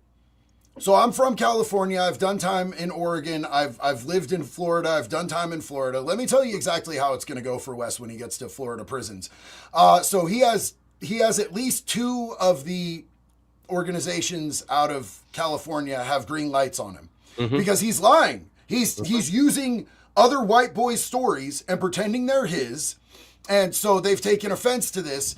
And the fact that he didn't even do his time in California, they're pissed off about that. So they're like, you know, green light, which is part of why he lives in Miami, not Los Angeles, dog. And so when he goes in there, the Unforgiven, they are probably going to honor that green light. The Unforgiven wants to side with the big organization that they tried to get involved with, you know, the big one, the 2-letter organization. They know that they can curry favor with them. They'll probably going to be like, you know what? If they say it's fuck this dude, it's fuck this dude, and we're going to fuck this dude up. Now, he's got claims to have money. I think that he's bankrupt as fuck, personally. Yeah, I don't think he's got claims money, to have money. And so that's going to put a target on his back. All this rah, rah, rah, I buy Maseratis with cash, yada, yada, yada. That, bro, you're playing a dangerous game when you're going into prison, and everybody who's been there knows it. He swears he's famous. Bro, I have like 1,100,000 more subs on YouTube than him, and I'm just an asshole with internet connection, dog. I am not famous. I am not shit. I'm just a dude who yaps, bro. But he swears he's famous. That's going to put a target on his back. He's been out here spewing racist, fucking crazy shit. So it's not just the white boys he's going to have to worry about. Some of the people of, you know, other persuasions are going to be like, you know what? It's fuck that dude. And everybody's going to see him as a trophy. If you fuck Wes Watson up, you get to be the dude who says, yo, I got to fuck Wes Watson up. Just like when I was in prison in Oregon and we had the happy face killer on the yard. And I'm like, I want to be able to tell my grandkids I beat up a serial killer in prison. It's a cool story to be able to go home and tell. So I, you know, threw a couple shots at him. He's bigger than me. I didn't expect him to run. But, you know, it wasn't a good fight. It was sloppy. I don't ever really brag about my fights because I've grown out of that. But all those people in prison are going to be after him, bro. He's not going to have a good run. He may as well fucking get some knee pads off commissary immediately. Yeah. He reminds he's like the prison tubes Tim Kennedy, dude. That's who he reminds me of. Oh, yeah. Dude, he like the guy, when I look at him though, like you remember obviously you guys remember, but like a week ago, and he's like, "Hey, I'm not straight." You know, when he said that on live TV or whatever. Everything he said, The thing is, like, I watched the whole clip. It's obviously not what he meant, but what he looked like to me is like this dude is strung out, has not slept in days. Like where you could just see, like, you know, you could recognize, like I could recognize a person who's strung out and hasn't slept, and it was like, so like his brain's like not clicking. You know, like he's like he's like. He's like, you know, like, I'm not straight. And then they're like, hey, wait, what? And he's like, and you can just see, he's like, I don't even know what I said. Like, I need a nap. I need to eat and I need to go to sleep for like multiple days to recover. Yes. Man, you could see it in his eyes. They're hollowed out. His pupils are dilated. He's losing weight. He's losing size. It's not like I'm cutting sort of losing weight. Like I cut and lost weight, but it's like that sickly losing weight, bro. And like he's drinking with that twink Jack Doherty, and he's got this big smile on, and his eyes look hollowed out, bro. You could just tell that he's in a bad way. And I'm not making fun of him. I've been there, dog. And you could tell when he's saying he doesn't give a fuck if he gets 25 years in prison. Dude, I've literally been there in my life where I was like, that's my retirement plan. I don't give a fuck.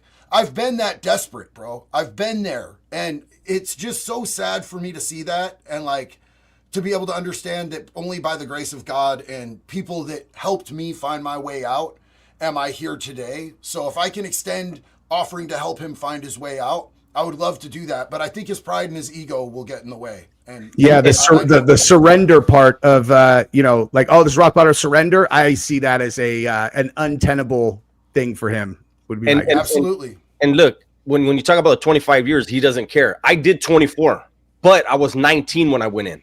Right?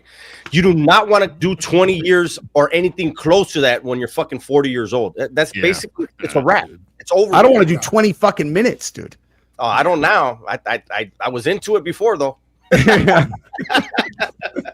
Hey, somebody just put this in or brought this up in the chat, and I know this meme and I want to just put it up there. So let's just share my screen real quick. Hold on, let me zoom it back down. Oh, you do? Oh, I add it? Yeah, you add it. Yeah. This is actually from a video. There's actually a video that has audio. What? Where they like dubbed his words. Somebody put that in the chat, and so I just had to throw the meme up so people could see what he was talking about. Yeah, you a silly Okay, person. that is hilarious, dude. If you think we shouldn't bomb children, you a silly All person. right, that's good. All right, I had to put it up there, man. So I saw somebody put Apac Shakur in the chat, and I had to throw it in there. AJ says, y'all know about the 12 phones that were initially activated in Israel that were present at UVU on the days. Hey, okay, so let me say something about that. So I did a show yesterday, and dude, and the guy was like, "How do you know that they weren't like foreign exchange students?" And I was like, "Fuck, I don't know. That's actually not a tip. I mean, that's the only thing I could think of that would exonerate this piece of data." Yeah, it could be. I mean, because that's super normal for. Yeah, it's super normal for Israeli Jewish foreign exchange students to go to a Mormon college. Yeah, that many of them. Like, that's super normal. That's what they always do. If you were actually looking at them and you actually like, if you were a fucking nerd, you could tell when they entered the country. And if they all came from Egypt to America on the same day, like a couple weeks before, we would probably know what that meant. So I'm very curious about that. Yep. Yeah. I mean, the Egypt connection is wild. If you know the geopolitics of the Middle East and of Israel's relationship with Egypt and the American relationship with Egypt, it suddenly is like, oh boy, the Egypt connection makes a lot more sense now. Yep. I resisted buying into that. Like, I tried to resist. I was like, I don't want to, I mean, I don't want to just who's the second biggest recipient of U.S. foreign aid in history? That Suez Canal number one is who's number two? Yeah. Hey Ian, I have so much to say, but you've opened me up to some very eye-opening info, so thank you. That being said, what's next on the agenda for the who's as far as it goes with Mom Donnie? I don't know, dude. Like we were talking about earlier, we will see whether they want him to crash and burn or they want him to promote socialism to the masses. And I think let's be clear, like, Jews are not a monolith, and there's a right-wing, left-wing Jew divide that often, like, whether by design or not, often sort of plays off like, let's start a war, let's welcome the immigrants, right? Like, let's fund this, let's fund that, right? So, we'll see. But I'm fucking glad I don't live in New York. Let's just yeah. Let's just. I'm just glad. I'm being from California. I'm glad that there's somebody else that's going to get laughed at, because how they always shit on us. No, it's New York is about to feel it right now. Yep. They're saying, I mean, like, there was some kind of estimate that they were saying, like, they thought 9% of people who earn over $250,000 a year already said for sure that they would leave. And the best thing that I saw was Kevin O'Leary. I actually met Kevin O'Leary at the 2022 Bitcoin conference. He's super fucking nice. But I saw a clip of him, and I think he might have been actually on The Real View. And he was like, all I want is I just want Mom Dottie to explain exactly how, as a real estate developer, I am going to get financing from a bank when, and then he ran through why his policies fundamentally will mean there will never be a dollar lent to a single real estate developer under any circumstances if he really means it. And I remember just watching that. I'm like, this is where you could like show that to the majority of the voters. And you're like, you understand that what he's saying is accurate. No one is going to be able to build anything. Your concern is about affordable housing. You're not going to be able to build any more housing under any circumstances. And they would just go, meh, and they'd still vote for him, dude. Yeah. Turns out that electing a 34-year-old with no political experience, he might not know how to actually run a city. Well, also, though, I think people drastically overestimate what he can do policy-wise as mayor. Like he is so limited in what so much of his claims would take the governor to enact, and the governor has already said she ain't gonna fucking do anything that he's putting forward. So it's gonna be one of those things where it's like, you know, when you run for student president at your high school and you promise fucking vending machines and all this shit, and really what you can deliver is like a little snack bar instead, because you couldn't actually give anything that you promised. I think there's going to be a lot of that going on in New York. Hey, Nate, but I don't know how true it is. I heard that one of the first things he said he wants to do is defund the terrorism unit and the NYPD. Well, that he'll be able to do as mayor, I would imagine, because that's local. Yeah. Go ahead, man. Good luck. Have fun with that. Yeah. Wow. Yeah, and he's going to try to block ICE and block all the federal actions, and it's like, all right, bud. Yep. Good luck. Just think who's going to start. Everybody's going to start flying over there. I'm not going there. Never forget. Who's got new beginnings? So saying to Antifa, that's very fascist of you, when they stopped free speech, got me hit with the sign. Very crazy people out there. I hope Nick stays safe. Which Nick? Nick Sorter? Nick Shirley? They're out there getting assaulted on the regular, dog. Like, it's crazy. Nick is, for sure. Like, Nick Shirley is just like an independent journalist. Like, he doesn't like try to argue or interject. He's not provocative or aggressive. He'll walk up and just put a mic in your face and be like, hey, just tell me what and they're like, no, fuck you. And they spit on him and attack him. It's crazy how the people out there acting the most fascist are the ones with the, like, you know, how do we cover this up? We're going to go anti-bad guy, good guy club with this and just call ourselves Antifa. It's perfect. No one will ever see through it. That shit is funded. That is a foreign ass operation. Absolutely. So funded.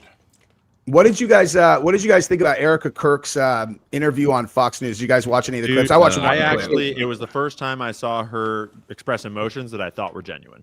Yep. Not to say that I think that she was lying about everything. It's that the evidence of what I saw, her tears and the way she was acting in this interview made me feel like that looks genuine to me. Those are real. There's a lot of tears. They're ongoing for a long time because there was like a clip of like, we caught Erica putting in fake tears backstage or whatever. It's like, I don't know, man. But this one is like, no, those were real fucking tears. So now I think that people that want to argue that Erica's faking everything, I think you have a much steeper hill to climb in your evidence base, because this was an extended interview where she was clearly crying extensively at the right times, at least in my view. But I'd be curious for other people to talk me off of that ledge. My wife agrees with you, for sure. Yeah, that's how I feel. And it explains one real quick. It also, she said that her phone died like that day from all the calling and texting and stuff, and that she left it off for like weeks. And that explains a lot. And I've heard rumors that that access to her is non-existent from like the highest level at TPUSA, that there are executives in TPUSA that don't have any access to her whatsoever. And that she's basically like a ghost that is getting trotted in, trotted out, and very protected. And so I actually really do believe at face, like, as in, we'll look into it, but it's not hard for me to believe that she doesn't really know what the conspiracy theories are. She doesn't really know what people are saying about the evidence. She doesn't really, I think she's actually really not paying attention. She's certainly not talking to Candace. And I think that that explains a lot about where she's at and what's going on inside of TPUSA. That is a good point. Yeah. I mean, when they asked her specifically about the conspiracy theories, her answer to me appeared that she just gave an answer that like was like, just taken, like, didn't address anything. So like that would line up with what you said. And if I was Charlie Kirk's kids, like, call me crazy, but like, if like Charlie Kirk's kids are going to grow up to be so fucking based, like looking up to their father that was martyred, that there's this big conspiracy around, and like they're going to be smart enough to fucking figure out that something's wrong with who killed Look at RFK. Dad. Exactly, right? I think RFK will say that same thing. To be the biggest conspiracy theorists of all, and I'm really excited to watch them grow up, and hopefully I pray that they grow up well and healthy and happy, and despite not having a dad, hopefully they live a great life. They kind of do have a dad though, like, because they have access to so much of his. I'm going to push back on all you guys a little bit from that interview. Yeah, there was something that really, I do think you got some points. Unfortunately, she started that interview off talking about how it's just not fair because she's had cameras watching her every move and thrust in her face during this entire time. And I want to say, those were your fucking cameras. Yeah. Those aren't our cameras. That's not the media's cameras. You're not Princess Diana. You have put yourself with TPUSA. You were doing podcasts a day later. Okay. You're on a podcast tour.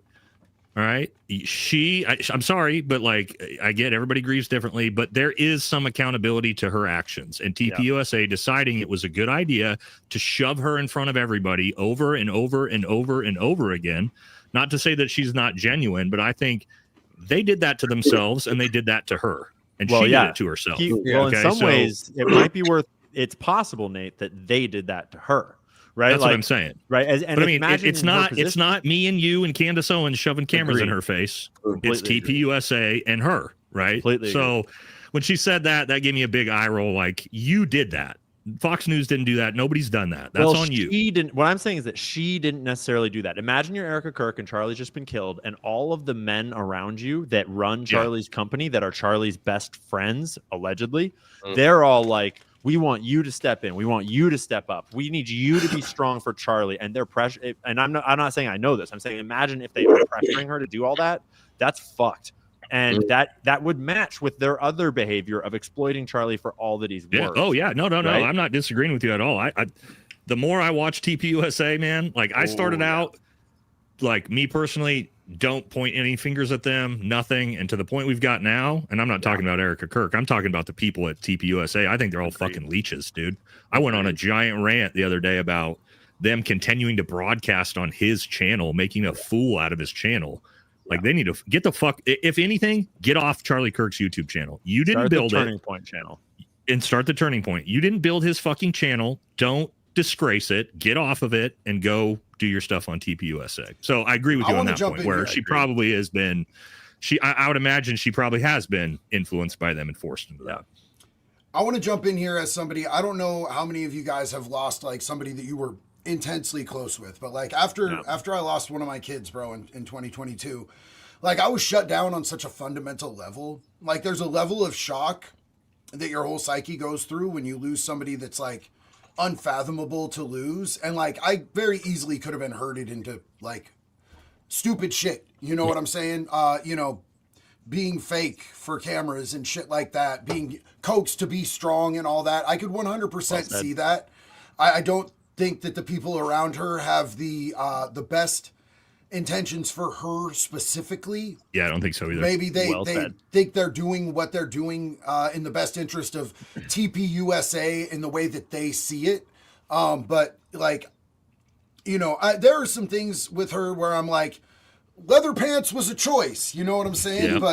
But, you know, like, and that hug was, I mean, choice. I'm just telling you, like, I'm a married man. If some woman put her hand on the back of my head in a warm and loving embrace, I would be like, nope.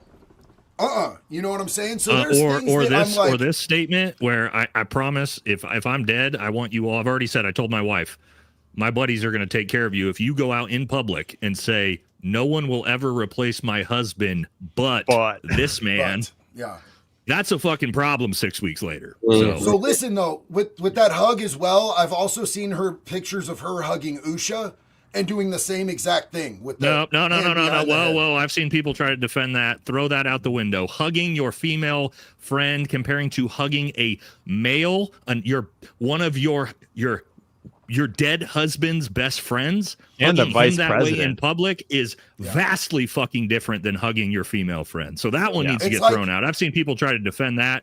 No. My wife would cut my fucking balls off if some woman hugged me like that as I had my hands on her hip. It's like when you and I hug, you cut my butt cheeks gently and intimately. But like if you were to do it to my wife, I wouldn't be cool with it. I can tell you, JD, would your wife have been okay with watching that hug with your hands on some other chick's hips in public? No, she would have fucking cut you nuts off. Motherfucking everybody, bro. Yeah. So check this out real quick. Dude.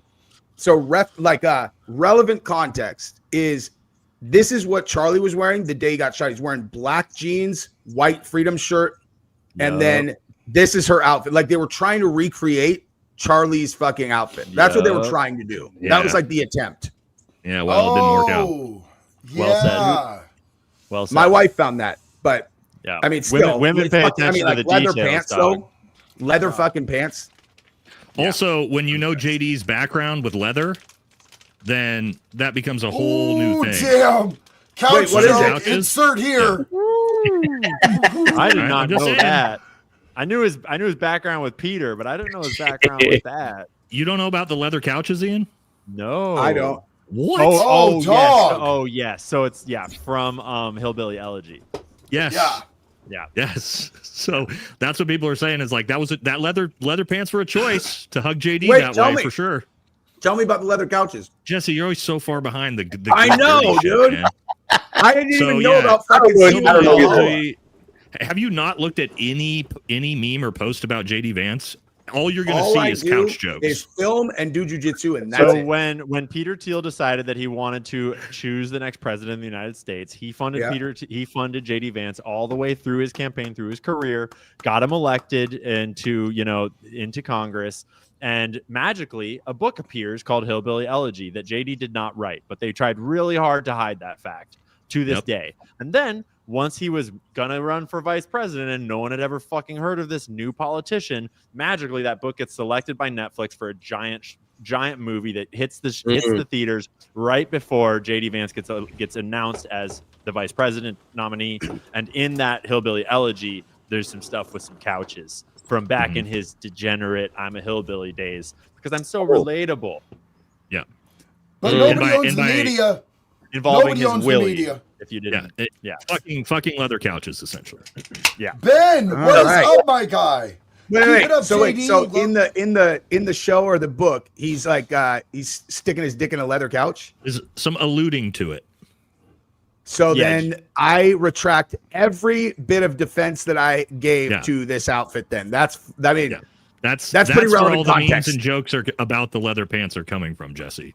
Is Yeah. because of JD's hillbilly Bro, elegy I backstory don't- with couches. I don't think those hillbillies could afford a leather couch, dog. I'm pretty sure their couch was like fucking denim.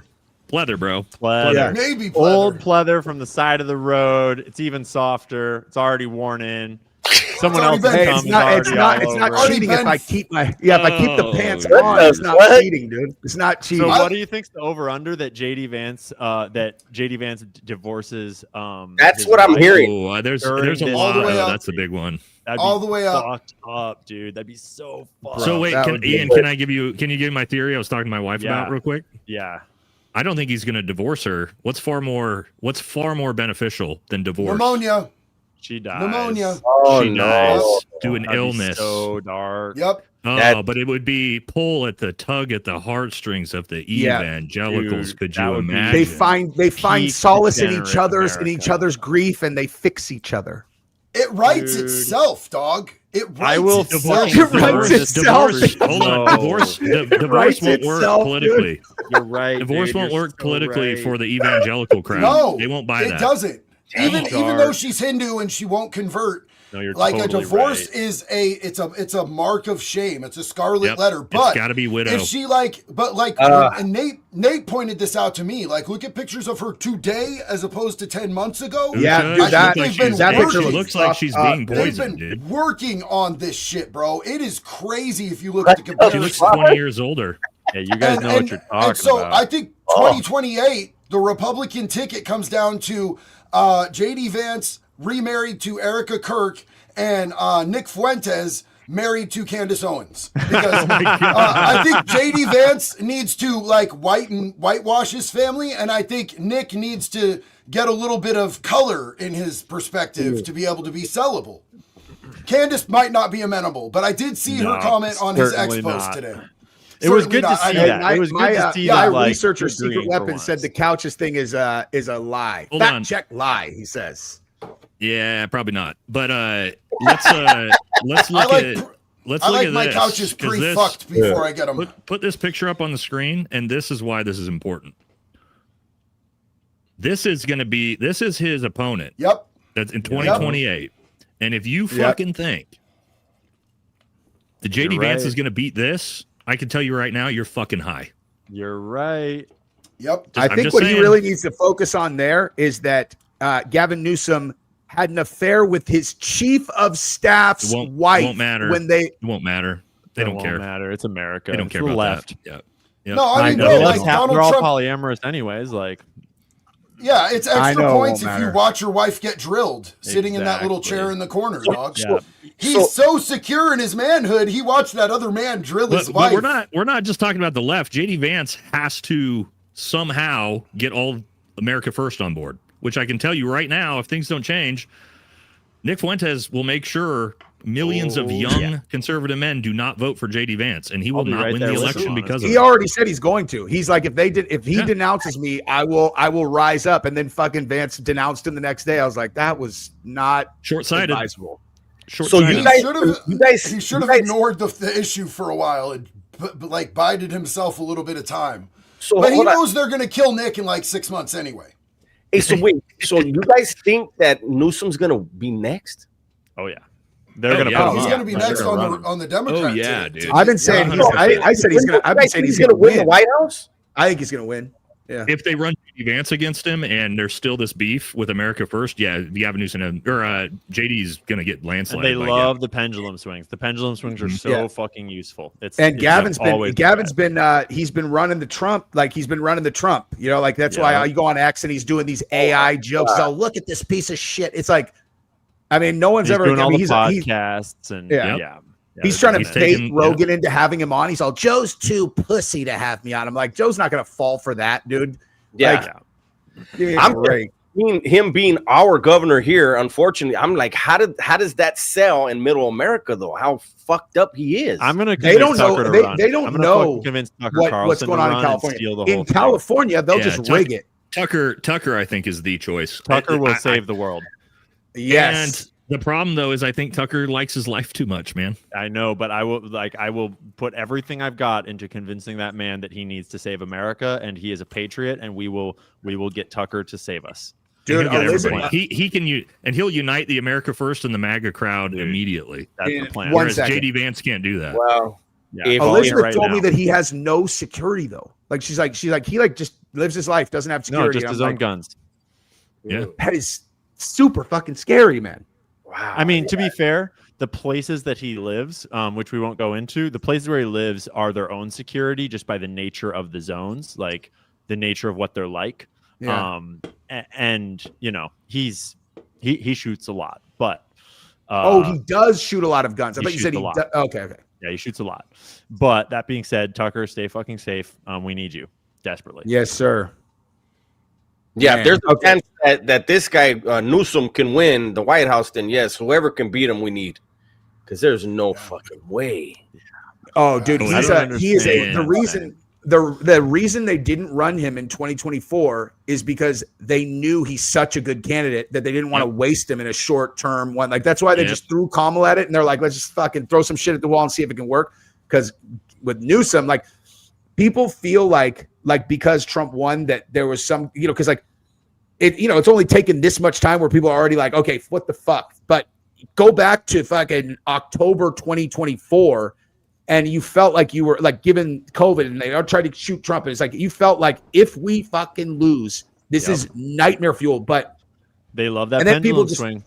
yeah, you feel like, we got him beat. You're like, dude, these motherfuckers said openly that their goal is by 2030 for the whole fucking world to be under a single world government and no one owns anything. You think these guys are just going to fucking pack up and go home? Like No, they they're never doing lose. exactly They right. fucking never lose. Okay, well, let me ask you a question. What's the guy's name that used to be? I think he was one of Trump's main guys, and then they had the falling out. Well, he did an interview You saying mean that Jeffrey Epstein? no, it's a political dude. But he just did a show, a podcast where he said Trump is going to run in 28. Nah. Are you talking about what's his name? The General Flynn? No, No, he's talking about Steve Bannon. Bannon. Yeah. I did see that. He's not going to run. all that, right? And Also- he didn't want to say how, but he was saying, and they were asking him, isn't that going against the will of the people? And he said, well, if they vote him in, that is the will of the people. Yeah, I've heard some things on the grapevine that aren't worth repeating out here, but like I wouldn't doubt that they have a plan that they think will work right now. Yeah. And I think that throughout Trump's presidency, we'll see what they think is going to work. Like, because I think it relies on them having a plan. They think that they're going to fix the economy and do all these things. And like, it's very Q sounding when I hear people like kind of, sources from the inside. And, if you do it all, if you pull it all off and you take BB's dick out of your throat for long enough to do it, maybe. But like right now, not a fucking chance. Also, here's the thing, dude. Donald Trump is a morbidly obese 80-year-old man. I have high suspicions that he doesn't even make it the next 3 years. Just physically. I mean, do you know how many morbidly obese 80-year-olds are there out there? True story. Not very many. Not that many. Not very many. He's too stubborn to die, though, dude. Maybe, but I'm just telling you, dude. But he says he's 6'3", 240, which is the exact same size as me. So I'll give him credit for that. He's maybe in better condition Trump's than we thought. actually jacked. I think he's closer to about 5'10", 310, but Oh no, he's tall, dude. He's tall. Like, because I've seen. Not really. Have you seen him standing next to Gavin Newsom? No, someone that I know who is standing next to him, where I know how tall they are, and I was like, "Oh fuck, Trump's fucking big, dude." He's actually. I think he's maybe 6 feet tall. He's taller than 6 feet for sure. He's got. He might not be as big as you. He just took a picture next to Gavin Newsom, who was about 3 inches shorter than Gavin Newsom. They were meeting on the airfield. Okay, how tall is Gavin Newsom? I'm looking it up right now. I think about 6'3". The internet tries to say that he's 6'3". He's not. Maybe platform shoes like Wes Watson. I know, right? Yeah, okay. So check it. It's all right, here you go. This is the picture. He's got a weird lean going right there, but look at his boots. He's got fucking 3-inch heel boots on. Doing that. Well, he just wearing platform boots. Yup. And Gavin Newsom's wearing Gavin Newsom has minimalist soft-soled shoes. Yeah, minimalist. Yep. And Gavin's about 2-3 inches taller than him. So there you go. Told you. But how is he? How is Trump doing the Michael Jackson lean? You know that? I know all of them look like that. I think it's just the camera angle because all three of them are doing it. It's the flat How weird Earth is that look, accidentally though? bent a little bit. The flat Earth is out because the moon is full. Dog. Yeah, everything's out of alignment. Venus is in alignment with Capricorn, and it's all fucked, dude. Like he may have been close to 6'3" at one point, right? Because you do shrink, you lose a couple inches as you get older. But I told you, so they got Gavin Newsom at 6'3". I mean, he was 2 inches shorter than Gavin Newsom there with 3-inch heels on. So I told you. My chat is not. Yeah, he had heels as tall as Melania's. Dude. Yeah, I think that we just right here, I think that all these meatheads here, we all just put together like the exact rundown of what's going to happen for the next 7 years. And it ain't great. Like they got him listed the same. Yeah, I'm sure they do. They got NFL players listed at 6'5" that are like 6'1". So I'm not worried about listings. That's all fake. So Ben McDaniel says, keep it up, JD. Love what you do for all of us, non-Earth people. Legally Blunt. What's up, Stephanie? I absolutely love you. Thank you. I'm sorry it took so long to get to you. I know we brought you on and off screen a few times. I just got swatted again. No shit. Okay, for the third time. Right now? Yeah, third time. Yeah. No, I saw a call with no caller ID, and that's generally the police calling to just make sure that I didn't murder my wife and daughter. I just want you to know, if you're out there watching, whoever's doing this, it's literally that easy. You call a veterans hotline, suicide hotline, and you waste their time and resources. They have to call the police. The police don't come out here, you stupid piece of shit. They call me, I answer the phone, I talk to them for 3 minutes. That's all you accomplish. But you're taking resources away from veterans who might be near ending themselves. You unconscionable piece of shit. I hope you eat dirty dog shit and die twice. That's all the energy you got out of me. I hope you're happy. You might have killed a veteran. And you probably got JD to lay a bunch of support, and there's probably super chatters that are now going to send him money to support him and hype him up because he's a good dude. And so really that just fucking backfires. Get wrecked. And on the real, like, look up what happens if you SWAT somebody and the SWAT team, puts a round in someone. You go to prison forever. Oh yeah. Well, it's a crime both state-wise and federally, and they're looking into this. Like there's already an investigation, so every time you do this, you're just giving them more ammo to be able to come after you. You're going to get multiple charges racked up. I know that it's probably from another state, so that's going to be federal charges. You're going to go to a federal fuck you in your asshole prison, and it's not going to be good for you. You're literally violently retarded, and you're giving them everything they need to build a case. And if you wanted to know what'll happen to you in that prison, you could probably watch JD's channel, and he'll let you know. Hey! Chief Queef, what's up? Speaking of Africa, Tim Tebow used to head over there during the offseason to circumcise young Africans. That is that's weird information. That's one of yours, brother. That actually was one of mine, dude. Hey, this is too. Adopt a Cat says, I'm in love with Ian's intelligence and good looks. Hey, thanks, Cat, but I am off the market. So you are? Wait, Shreks. Are you married? Aaron, you're not. Ian, you're not married, are you? I'm not married. No, I have a girlfriend. Okay. Hey, JD. I saw him post on X about it. In fact, that he's off the market. And I almost I saw that too. I thought you were. I almost fucking around. commented, "Damn it!" But I don't know him well enough yet. I didn't know you were actually letting all the female viewers know. Yeah. Like, no, literally. I don't post that kind of shit for fun. That's not the kind of thing I like normally talk about. I like to keep a pretty private life, but yeah. Hey, JD. What's up, brother? Somebody was asking you about Jumpsuit Pablo. He just donated in the chat right now. I know. I just saw that. The jump is in the chat. He's here. He's alive. Paul is doing well. I think his cat is doing well as well. So we are always concerned about Paul and his cat. Yeah, if you guys see anyone come in that you want to shout out, like feel free, because on the ones where I'm just going through, I don't even want to tell you what time we're at, dude. Ian, have you hold on? Have you made sure that you're not getting cash pateled? Yes, I have. By your girlfriend, and I think about that a lot. Yeah, I'm very sure.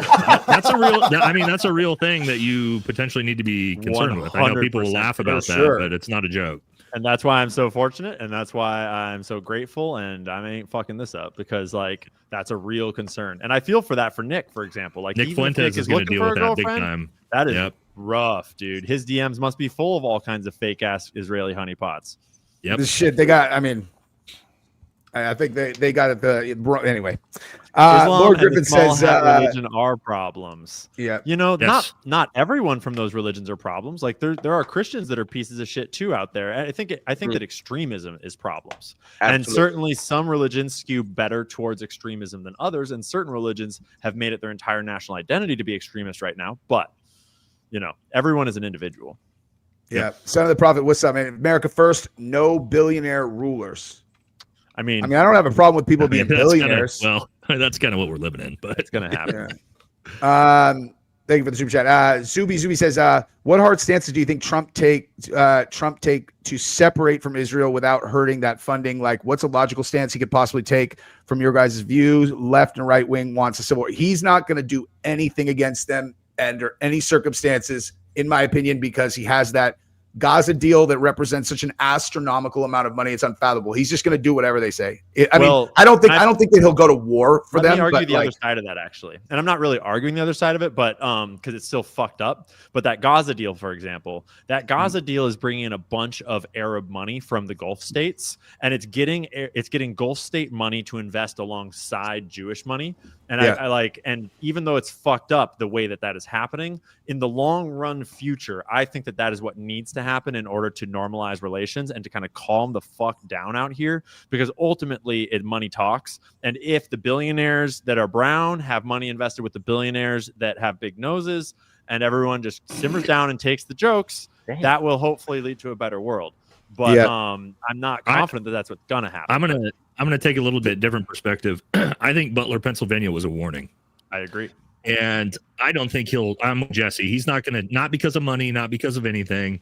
He ain't going to budge because he knows what's going to fucking happen if he doesn't. There's an article on the Gray Zone from Max Blumenthal where they say that he says he has, and he's a great reporter. I trust him. And he says he has sources inside the White House that are multiple that are saying that Trump is afraid of Netanyahu.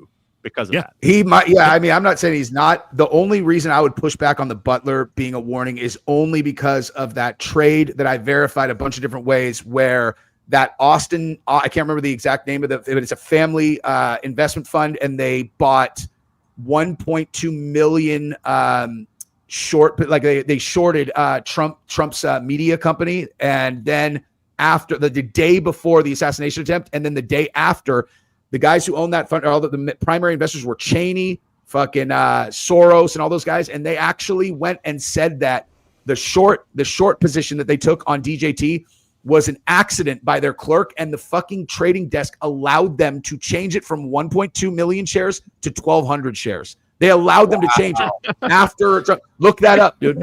It's But true. why does that indicate anything different about what Nate said about Butler? You mean It means that those guys thought he was going to die, because if he dies, the stock goes to zero, because it's a stock that's based. It's his media company. It was Trump's media company, so they short it, and then he survives, and all of a sudden they're never mind. I'm sorry, that was meant to be, because it went the other way.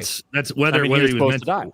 That's the point. Well, yeah, that's why my he's so point. scared. That's exactly what I'm saying. And he has enough connection. Okay, I thought you were saying. Okay, that's would fair. I thought you were saying. Okay, you're saying he's terrified of them because they already took a shot at him. I thought you were saying they intentionally missed him. Whether they got him or not, whether they got him or not, he knows that he fucks around. He's going to find out. And the thing is that gives me pause about what's happening right now is there are rumblings behind the scenes that there are people in Trump's circle that for example, Max Blumenthal with the Gray Zone in those same articles claimed that there are Trump insiders that are saying that immediately the entire Trump camp had suspicions about Israel being involved in Charlie Kirk's murder. And there are people around Trump's camp like Joe Kent and Tulsi Gabbard that seem to be investigating foreign influence in the whole thing. And if Trump knows that Butler came from that same direction or even suspects it, then you are retarded to not suspect the same thing for Charlie Kirk. And so I'm holding out this hope that in the background, quietly behind the scenes, there's some sort of investigation going on, because otherwise Trump is an idiot and everyone around him is an idiot, which is also possible. Did anyone ever give an explanation, a real one, on why Cash blocked them from looking into the potential foreign support? Cash did. Yeah, Cash gave his reason. Yeah, when he tweeted about his fucking girlfriend's concerts. No. You mean something Cash else? Patel said because their investigation would potentially disrupt and damage the prosecution's case. How? Yeah. I have no clue. I don't know, but that's what Cash Patel said. That's why he shut it down. Yeah. To me, I don't believe that. How the prosecution would have ever even known that Joe Kent and Tulsi Gabbard were doing this investigation had it not come out to the public. But literally the only way that makes sense is if he's saying that if they find something where there was support, then that would make it harder to convict Tyler. You're all, hang on. So you're saying what if Tyler didn't fucking do it, guy? Yeah. You're just going to throw him into prison forever or give him the death penalty and allow a foreign country to get away with assassinating your friend on fucking American soil? Correct. Yeah. Yes. Wow. That is bananas. I'll be right back. Has anyone noticed that maybe? Oh, have you considered maybe Cash Patel is just wildly not qualified for the job, and he's a fucking weirdo, and he's on cocaine all the time? Yeah, he's just a podcaster. That could be a thing. I know. Yeah, I know a dude who loves blow. Just looking at him, I can pick those out just like that. I'm not saying he's on blow, but he's one of those guys I could tell you put some cocaine in his nose and he likes it a lot. He like it. He like it. Yeah. Yeah. Don't kill me. I won't release the Epstein files. Those intense eyes. Oh my God. Has anyone noticed that the UVU assassination location looks like the Hanukkah candle? And so did JFK location. JFK location did? I definitely noticed the UVU location. That was fucking weird symbolism. Wait, really? Someone pull it up. I'll put it on I'll put it on stage. Daily Oops, that's not what I meant to do. Overhead view. You mean the UVU location? Yeah. Yeah, that's definitely that's a thing. I've seen that. I've seen the Vatican looks like a snake's face on the inside. You guys seen that shit? That's wild. Yeah. It'll take me a second, but I've got them. Yeah, cool. Okay. Putin could kick Trump's ass. He's a black belt. He's a black belt in judo, but that is probably 100% accurate. Yeah, because Putin's judo is legit, dude. Even though he's small. Have you seen Trump dance? He absolutely can't throw a punch. Not a chance. All right, Jesse, I just loaded it in right there. What do you guys think? Do you guys think that Donald Trump has ever punched a motherfucker or been punched in his life? No, I don't think so. I don't. I think he's been punched. Jesse, you can see how it is 1, 2, 3, 4 wings of it, and then the center. And there's a lot of images you can look up on Google where people have overlaid a menorah, and it is literally exactly. I don't know what it is, but there's religious symbolism to which candle you light when, and it's just weird. It's what about Dili Plaza? Can we pull exactly. I was looking into that. I'll see if I can find it, but I don't have any memory of that being a thing. Hey, somebody said Trump would just shoot fucking Putin. So somebody also said Trump was in the WWF a couple times. So. Oh, he was. Oh, That's yeah. right. I forgot about that. You're right, dog. Hold on. That's Who just- said that? I want to that's shout out just Fun with Dirt. scripted. Fun with Dirt.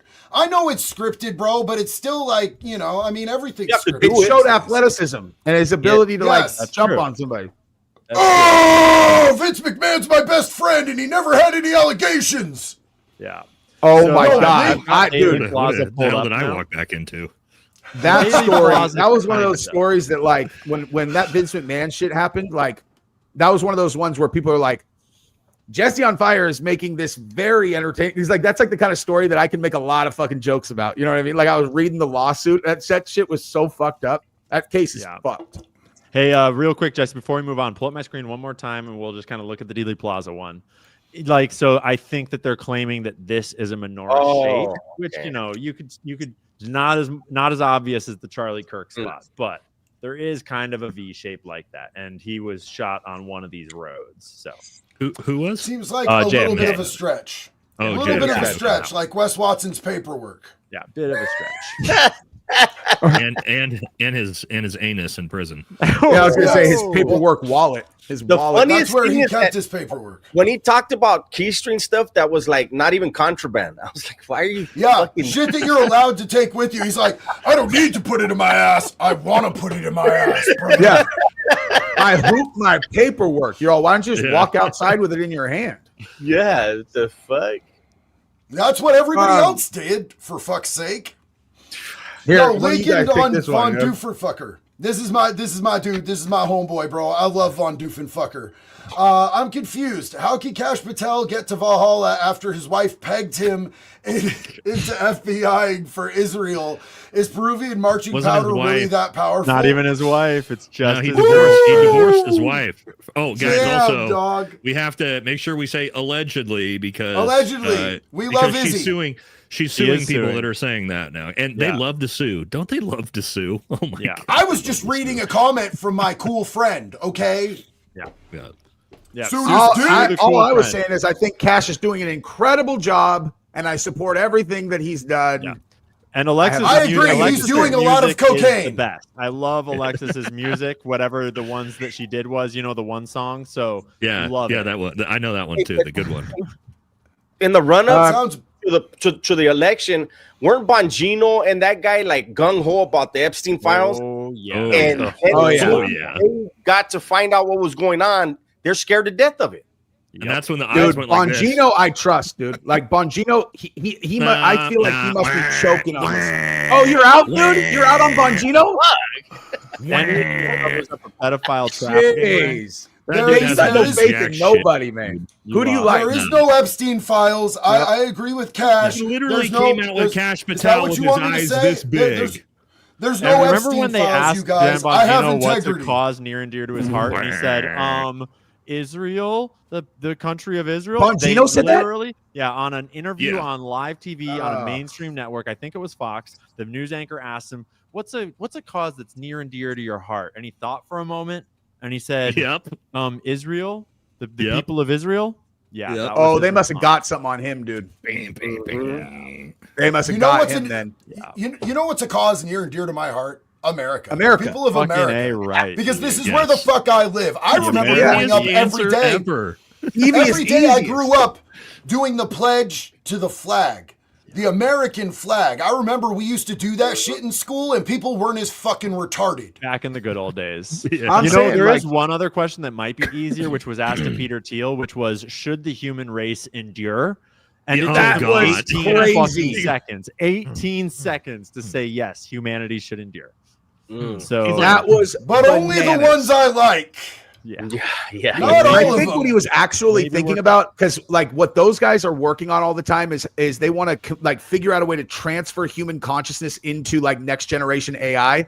And I think he was trying to like reconcile how to answer that question. And he's just like, you're all, hey, dude, just pretend that you're just a regular person for 1 second and just say, yes, Also- humans should continue. What would be if you were the Antichrist? What would be a great way to disrupt? I don't know, souls going to heaven. Maybe trap them in a fucking cloud AI server that they can never escape from. Bingo. So, nah, dog. get out of here, Peter Thiel.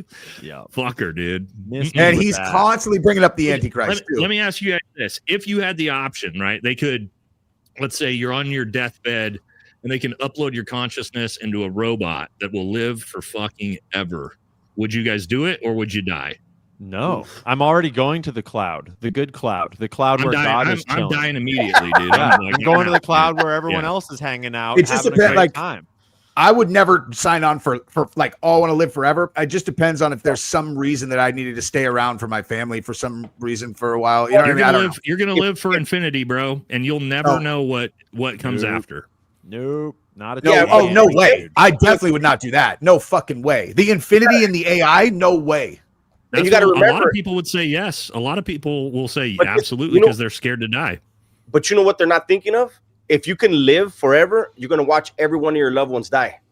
Yep. Yeah. Oh, yeah. You're going to watch every one of your loved ones, and then the next one's the next. It's just over and over and over and over and over. Forever. This is Forever. let me give some advice to the chat from a guy who did a job where every night you went out, you didn't know if you were going to get shot in the fucking face and die. If you've ever been under anesthesia, you guys ever been under anesthesia for a surgery? Yep. How fucking chill is that? Super chill. Super chill. Right. Fun. So the worst case scenario when you die, other than hell, right? Let's God forbid. But like, let's say oblivion. That's the worst case. There is nothing. The atheists are right. That's like going under anesthesia, dude. You're just out. You're good. You're chill. You don't wake back up. What's best case scenario? Clear, it's way better than that. That's not what happens. It's way better. Yeah. But what's best case scenario? Oh, I don't know. Like heaven's real, and you get to like transfer your consciousness into this greater, like regaining with the universe, and you get all the access to all the things you ever wanted. Like that's the best case. So like for me, reconnect with your family and everybody. Yeah, and, that's easy. That's not such an easy one for me, man. Like there's like. Well, you really got nothing to worry about when it comes to that, unless you're like a PDF and it turns out that like hell exists and you're getting. Oh yeah, like, game raped, time. like, Hey, Saddam game Hussein time. and You shit guys. down there. Hey, yeah. But Well, if you're a good person, man, that's my thing. Is like I'm not worried about that. I'll just throw this out there. I knew a guy in prison. This guy was a heroin user. He's stabbing people all the time. He OD'd. And when he OD'd, he according to him, he went to hell for a few seconds, whatever the fuck it was, and he felt that before, yeah. He felt people tearing at his body. And when he woke up, the dude turned cold turkey turned Christian. He got it together, huh? That's Yep. that's epic. Wow. Shout out to him, dude. Mm-hmm. Wow.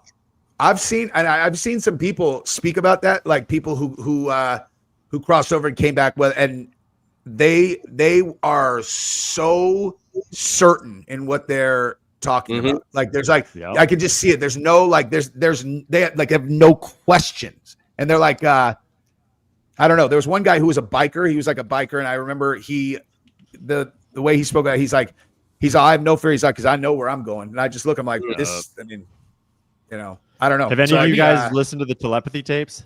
Has anyone listened to the telepathy tapes? I'll derail the whole conversation. We're not going there. But if you ever get a chance, listen to the fucking telepathy tapes. It's crazy. The autistic kids are on some shit, dude.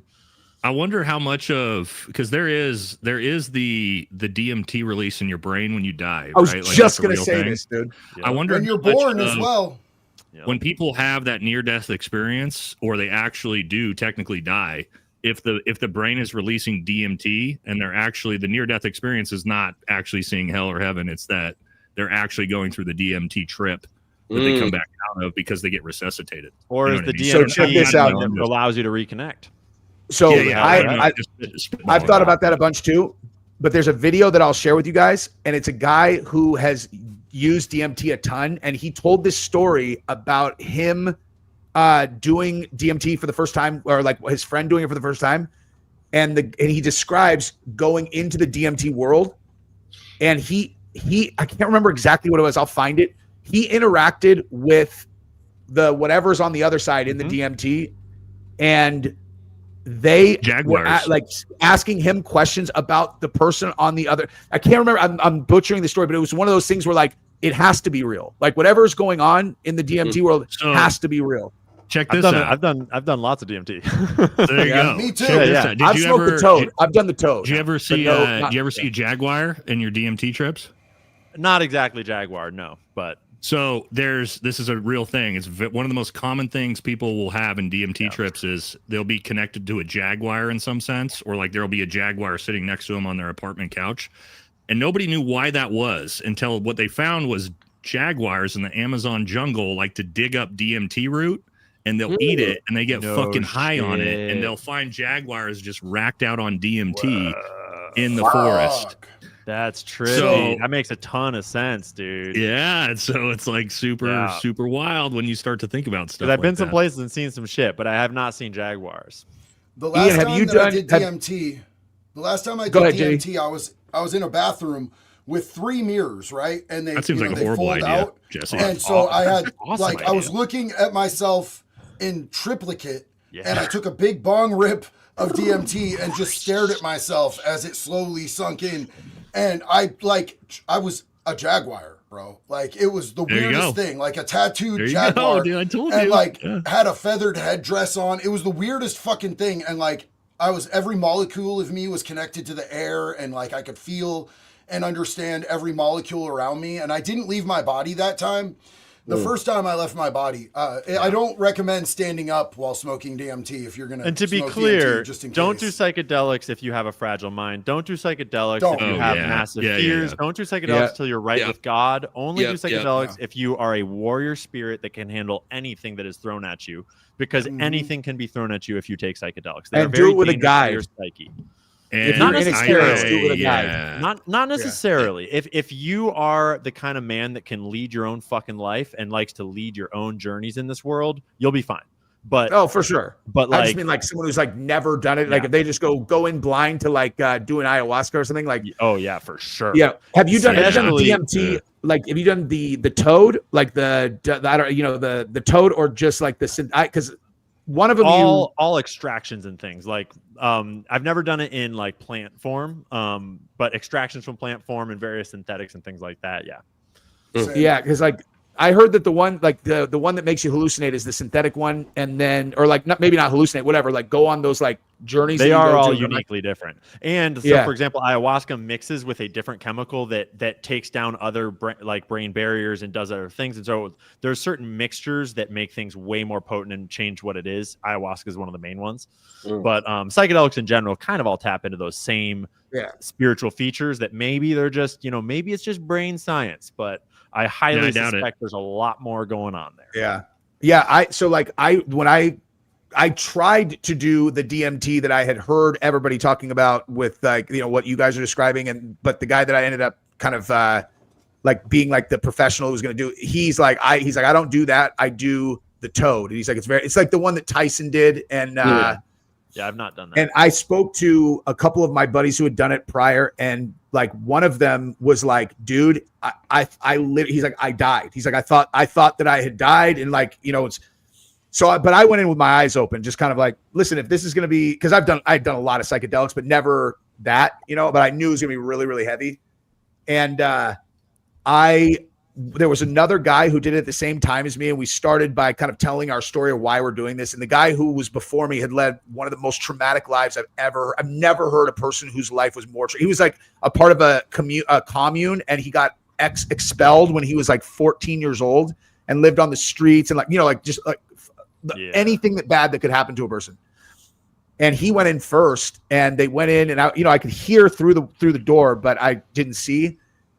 And it was like, the guy who came out of that room was a different fucking human being. Like there's no other way to even describe it. It was like, it went into his soul and pulled all the trauma out, and he came out a completely different person. Like my experience was, I know guys that combat veterans with serious combat trauma and PTSD where the exact opposite has happened. oh really? Where them up way worse than when they went in. Wow, that's scary. You got to be to Ian's point. You need to be very, very careful if you're going to go down those roads, because some people it does the opposite of. I'm curious, Nate. When you were seeing jaguars, how are you interacting? I haven't seen a jaguar. I've never done DMT. Okay. I don't do hallucinogenics because to Ian's point, I'm not. I've got a lot of. And if you live a good life and the thing about even want to fuck around psychedelics with it. is like psychedelics are all things that you can do with your brain anyways. You can live the perfect, for a lot of people, it's like, you don't need to do these drugs, dude. Just fucking drink some water and live a good life and love your wife and your home and your people. And like, just that's the most psychedelic experience ever. Right. Is like, but you know, like for people that are going to experiment with it, just, you know, do it right and fucking have no I would highly suggest, if you're looking to, like, if you're like somebody's high anxiety trauma, look into ibogaine treatments before I did that. hallucinogenics. Ibogaine has been amazing for a ton of guys I know that have got really bad PTSD and stuff like that. So because it actually is like getting into your nervous system and actually like reducing anxiety responses rather than like making you go through some potential living your death out experience that for some guys, again, and gals, like it doesn't. Now, I've heard a lot of great things, you know, from some people, but you do got to be careful, man. Some people literally lose their minds after they go on those trips. So Ibogaine is just very, it's the thing that's very unique about the Ibogaine experience is that for every person that I've ever spoken to that did it, and it's definitely when I did it, it's the whole entire trip is this. It's like the whole focus is on you. You know, like where you do like different ones, you go out in nature, you have this, you know, your environment matters a lot. With Ibogaine, your environment's not going to fucking matter at all. Like you're just going to lay somewhere for 13 hours and you're going to have the spirit audit your entire life.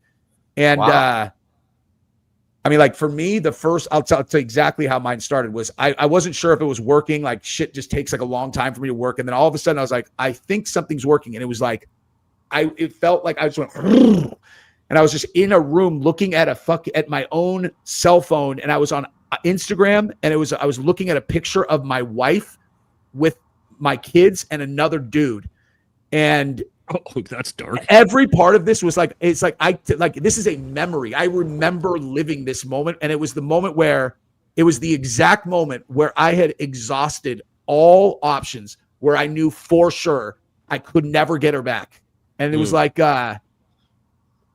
It's impossible to even explain. It was like, and then like, so I was forced to live the most deep level of despair that a person could even fucking imagine. And then it was like, and then it was like, you stupid fuck. She makes her own money, you fucking idiot. Like that's your future. You know, like that's your, and that was the very first thing. And it was just like, oh my God. You know, it's like, I feel like they give you the messages that you need in the order that you need them. The most important stuff first. You know what I mean? Yep. They force you to confront things. Yeah, if you're taking psychedelics, you're going to confront some shit. And if you got shit you've been not confronting, you better be careful. Because ain't nothing like confronting all of your shit while you're coming up on mushrooms and you're like, what the fuck? Nope. That's intense. But if you know, if you can handle it, you know, do your own thing. Okay, hang on. So you can just be a real man and drink fucking whiskey and just drown your sorrows the way we did for the last 500 years, boys. Oh man, dude! Ryan! What up, on the show I did. Yeah. Oh, go ahead. Sorry, go ahead. Ryan said, "Mom Dami won't go full commie until after midterms." I think there might be a good chance of that. Real quick. I just want to say, Storm is coming. My wife just twatapulted you right out of here. You won't be able to comment ever again, and good riddance. Here's a little binky for you. Sucky. Did JD hurt your feelings? They said, you ever notice white supremacists look alike? I think that was aimed towards me and you, Nate. And Jesse's right in there too. Yeah, so the word white supremacist is so very easy way to say this, even though the words white supremacist, racist, Nazi, and fascist don't mean shit anymore because of the way you guys have stretched them out like you let dudes stretch your anuses. I full on denounce white supremacy, and you are violently retarded. Your mom should have fucking spit. JD, and let me just say that because I am a conservative, I've also been called a white person now by my own people. Yeah, you're honored, bro. You're the party. You're Uncle Juan. It's Uncle Juan in the chat, everybody. And then they get mad at me because I say I'm Mexican, Irish, and Portuguese. They're like, no, you're Irish and Portuguese now. We'll print you out a white supremacist card that you can keep in your wallet. Yeah. You're more than welcome as an official Irish person who has it tattooed on himself. You're more than welcome to be Irish, dog. We love you. The Irish and the Mexicans have always gotten along. Irish and the Native Americans have always gotten along, bro. We love you over here, Dubs. Thank you, man. I appreciate that. I just love everybody, man. Y'all are all welcome to the corned beef and cabbage. As long as they're American. As long as they're American. Okay, hang on. Then we got this one. Have you guys watched Osmond Gold's Not his TV? latest one. Is that the one? Well, that's dude. He puts that's out the one so with much the content. ballots. What does latest even mean? Yeah, I never even know what Yeah, latest. he drops like 6 videos a day. If you're talking He, about, he hammered Ben Shapiro though. If that's the one Oh, you're yeah. I talking think I that's haven't what he's watched talking that. about, dog. That Yeah, shit so was he- wild. So he brought that up, and he basically was like, "Look, Ben Shapiro's version of conservatism is fucking dead. It's dead." Yeah. Yeah. Like, Yep. and he went on a whole rant about why. And That is I mean, so right. everybody's saying it. Like again, Brett Cooper, Bro. she is about as like vanilla mainstream as it gets. And when she's making videos telling Randy Fine's fat ass to get his ass over to Israel, you know the plot's like you lost the plot, dude. That's Like, it, dude. Look, bro, Yeah. I'm just violently opposed to anybody who wants to censor speech. It could be speech that I personally hate. Bingo. It could be speech that I find dangerous and detestable. Unless you are like directly promoting violence against people, I but am, that's not free which speech. doesn't fall under freedom of speech. Yeah. Like, if you are opposed to anybody's freedom of speech, you are my fucking enemy, dog. You are my enemy, and like it has no place in this country. Here's what's crazy, Constitutional man. rights are there for a reason. let me get your guys' take, because I was thinking about this. I'm watching Mark Levine have a fucking anxiety panic attack meltdown over words that somebody said. You got all these people, a full convention, Ben Shapiro doing a 40-minute hit piece on, oh, the things they said are so mean. Have you guys, when you watch other content, you go watch Kyle Kalinske or the Young Turks, Anna Kasparian, any of these people you may not ideologically believe with, has there ever been a time where they said something to where you just gotta make a whole convention over this and fucking freak out and do a 40-minute hit piece over this? Has that ever happened to any of you, or are you just like, hey, I don't agree with that and I'm gonna move on with my life? I mean, sometimes I'll make a video to refute it. Exactly. That's what I was gonna say. I'll watch it. I'll be like, oh my god, I'm gonna fuck sheer his mouth fucking right now. Dude. Furious anger of these people as they're calling for cancellation. I'm right, we cancel them. We cancel everyone else. Why don't we cancel more of them? How are you so upset about words? Like, and they're not even like going at. It's like not even that bad on either side of like. Well, I'm watching this like, how I are think you I can guys? argue their side of this? As in, I am good at empathizing, and I think I can empathize with the Jews. And in this case, Mark Levine, I think, my opinion, he sees this speech as an existential threat to Israel. And he's right, because Israel is an ethno-state that's doing a genocide that relies on cucking America with illegal policies like blackmail, bribery, and all the rest of it. And he knows, maybe he's not that dumb. He knows that if we all wake up to this shit, Israel's cooked and they have to get a new book, and they'll have to figure out a new way to survive and support themselves. And so in some ways it is an existential threat to his little country project over there. And so the speech kind of is violence from their perspective, because they like to keep on going with the whole extorting America for their own benefit thing. And so we're Americans, and that's the problem with the whole thing, because they can get wrecked. Yeah, well, that's a good point. Silence is violence. Words are violence. Everything's violence. Get the fuck out of here, bro. Like, people should be able to say what they want to say. I was truly like, I didn't want to have a convention, but I was pretty pissed off when Fuentes said that your body, my choice, bitch. Like, I detested that speech. I didn't think he should be silenced and censored for it. I felt an obligation to speak out as a man, because I know there's a lot of young men watching him. I felt the need to rebut, but I never wanted to take his speech away for it. I thought it was a gross thing to say, but I don't want to take anybody's speech away, man. And here's the thing about bad speech. Like, for example, when a dumbass like Brandon Tatum goes on the internet and makes a dumb speech like the recent one where he said, you think that Israel's not our ally? We give them so much money. That's like evidence that they're our ally. It's like when someone gives you dumb speech, bad speech, it's a gift. Because then you can take their bad speech and use your eloquent speech to point out how retarded they are. And then you actually win everyone over to your side, and they just look dumber. So it's like actually bad speech, if you engage with it in the court of opinion and you have better speech, it's a gift. And you can learn to use that to your advantage. That's a great point. Facts. Facts. I just feel That's like why- every single thing that they do when they try to silence people exacerbates the problem at a multiple that is hard to even calculate. You know, That's like what like, it's been doing. Yeah, I mean, they're not even like, it's hard to even, like, you wouldn't even be on my radar if you didn't start making shit up about people. You know what I mean? It's like every time you call someone an anti-Semite that's not that I know for sure, it's like you're screaming in my face like I'm the bad guy. Like I'm the bad guy. And you're When making it so that also- word doesn't mean anything. And you took the words right out of my mouth. Right.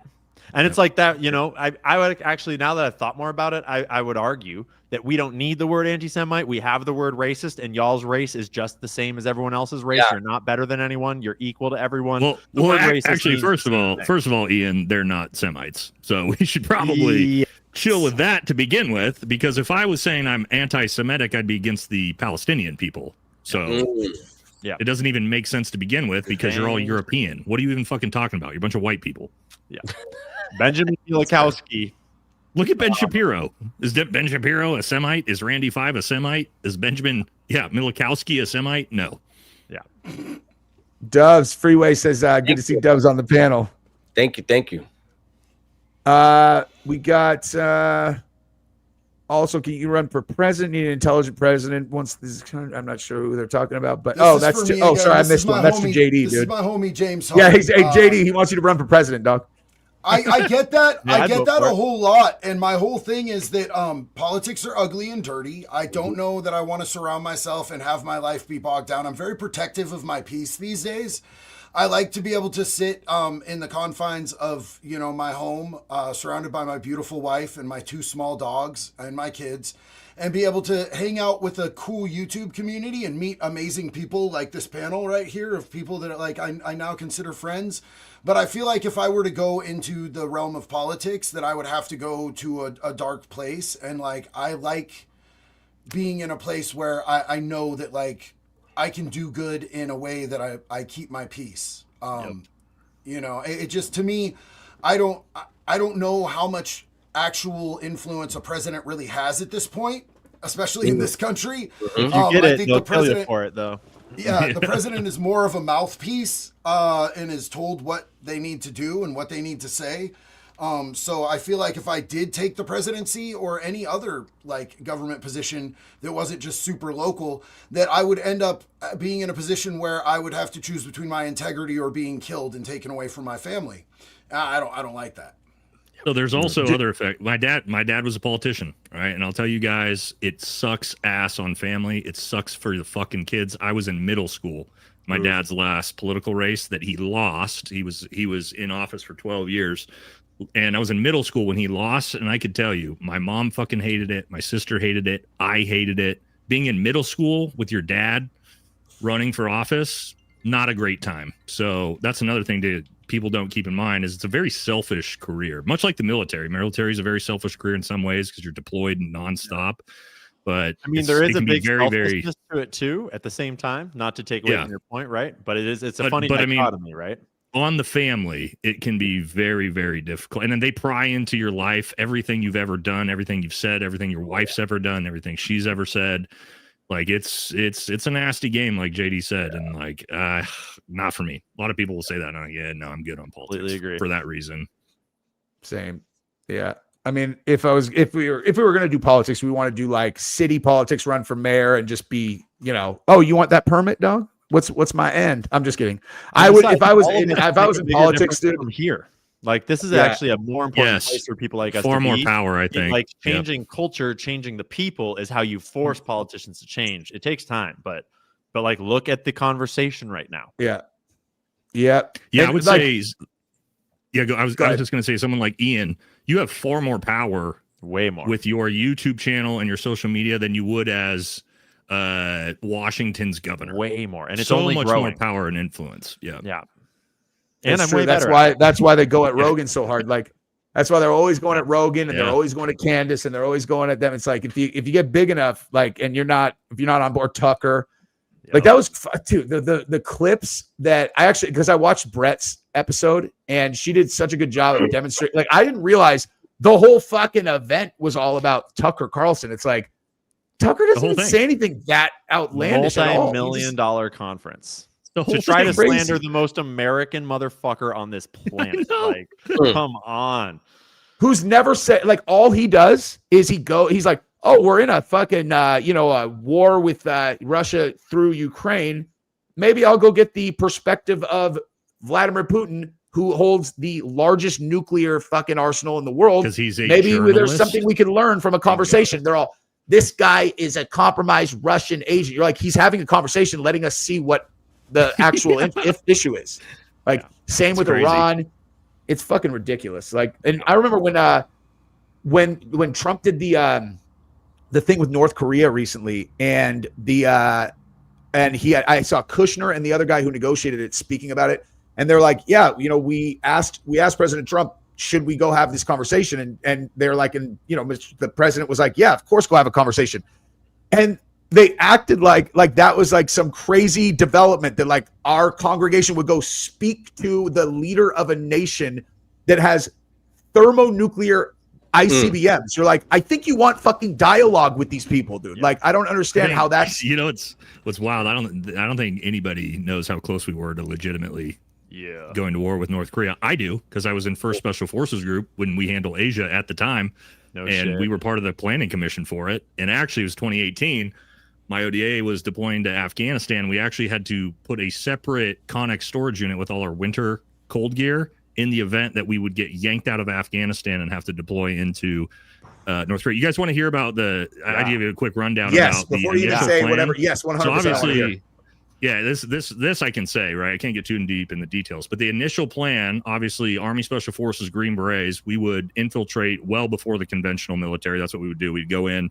That way we can set the conditions of the battlefield, bring in aircraft, all these different things, right? So I was on a combat dive team at the time. So the idea was, how do you get in there? You can't go through the DMZ. It's the most heavily guarded area in the world. Also, the north is China. You can't come in there. You have to come either through the air or the sea. Very difficult to try to military free fall in. Maybe you do that. Maybe you combat dive in, although the entire coast is just filled with ocean landmines and shit. But First Special Forces Group was going to be the first unit deployed. And in that plan, and I'm not lying to you, this is the military plan, we would take and sustain 90% casualties. So basically all of First Special Forces Group would get wiped out and killed. We would then backfill with 7th Special Forces Group, who would come in, most likely take 70% casualties and loss. You mean just on the mines? Just no, like, this is just water? in the infiltration, getting set past up. We their would take their set positions. Yep. So first group, about 90% of us would be killed off. And then as we set the conditions and move forward, 7th Special Forces Group would backfill. They would take about 70%. And these are just guesses, right? 70% casualties and loss. And then 10th Special Forces Group, the third Special Forces Group is a lot. It's big, right? They would be the third backfill, who would hopefully then be able to have a good enough foothold to start bringing in the conventional units across the DMZ. In the first 24 hours of that conflict, they suspected close to 10 million people would be killed just from artillery. Because you got to keep in mind, on the DMZ from Seoul to Pyongyang, you can hit with artillery, right? And so this was all part of this plan. And the legitimate plan was we would wipe out 3 out of 5 of Army Special Forces groups just to be able to infill into the country. That was a legitimate thing. All that was being planned. Again, I can't get into details of how we would have done it or anything like that. But that just goes to show the seriousness of nuclear potential. Legitimately planning that. And so the fact, to your point, Trump going over there and having a discussion, and I don't know, they kind of shook hands and said, this isn't so bad. That's why Nate's here. I mean, you never know, but like, that's why that's why I used to be a big Trump fan. Because when I was in the military, I watched shit like that. Yeah. I was a big Trump fan in the military in 2018 when he changed the rules of engagement that made it far more beneficial to combat soldiers on the ground, that kept us all alive. He was doing all this shit in 2016 to 2020 that was fucking awesome. And then now it's like, for me, and this is why I'm so frustrated with it, is because I had such positive effects from Trump directly in his first term, and it's just all disappeared. That's why I get so frustrated by it. Well, and look, from a prison standpoint too, like, he pardoned a bunch of rappers, which do with that as you may, but he also signed the First Step Act, which the feds were doing basically super shady sentencing. in federal courts for people with crimes where they were basically giving people astronomical sentences that were technically illegal. And he went back and signed an act that let a lot of these people get resentenced and get off on shit that, like, a lot of them was just like fucking drug charges and shit like that. Like, people don't need to be in prison for the rest of their life for this, but the feds were taking advantage of a sort of a loophole in sentencing. So a lot of the convicts, especially in the feds, fucking love Trump for that. You know, there's still people getting out on the First Step Act. My friend Chad from Blood on the Razor Wire TV, he's a paralegal. Oh, I know him. I'm buddy. Yeah, he's my buddy. Chad is awesome, dude. And, you know, he has Freedom Fighters paralegal company, and all they do is they're constantly getting people out that were unfairly sentenced on stupid charges. So, you know, a lot of the people in the feds love Trump for that. This term, I don't, what can we really point to that he's done that's directly benefited our communities? You know what I'm saying? He opened up the freedom of speech on YouTube and on X by supporting Elon Musk. There's been a lot of online speech. Yeah. So like that, and on Facebook. And I don't know as that was really him making a policy decision as much as those companies just catching the vibes that we're done with this shit. But I would give him that credit at least. Dude, Meta put Dana White on their board of directors. That was for real. That was legit. That's I honestly gangster. I do give props to Zuck for he got punched in the face enough times that for whatever reason he made some good decisions. Yeah. Well, that decision is If you guys ever been in a board meeting during Biden on Facebook, the whole time Biden was in office, if I posted one of my videos exposing pedophiles, and there was nothing I could do. And so it was like I gave up on Facebook. And then 2.5 months ago, people were like, Facebook changed. I'm like, awesome, I'll try it. They're still going to fuck me. And I've had no violations until I just got one today, and I see why they did it. I disagree, but I see why. But I've gained 440,000 new subs in 2.5 months. It's been crazy. Wow. Yeah, Facebook is happening. I never go on there, but I just let my Instagram auto post, and once every 3 months I look and I'm like, oh, cool, bye. But it's all of them have, opened the floodgates in a big way. And I don't think that Trump made a decision, but I think that him being there was the decision that we all made. And I thank him for that. And we'll see how long it lasts, because damn straight. There's a now lot they of. want to censor us for other shit. I'm sure all of us sitting here think to ourselves at night, like, how long is this beautiful thing going to last for us until all of a sudden we show up and our channels are all pulled down? Yeah. So I don't know what you're talking about, bro. I sip Israel. I gluck and glaze. Yeah, I literally work for Mossad, Nate. I mean, I'm good, dog. If I shook Netanyahu's hand, I would never wash it again. You're the only one here who's chat, dog. Yeah, am I the only non-fed here? Gotcha. It's all set up for me. Dirty anti-Semite. Well, if we all get kicked off the platform, then we can we'll just go to the same place together and just exactly. At a certain point, you can't turn it off because everyone is on the same page. Yeah.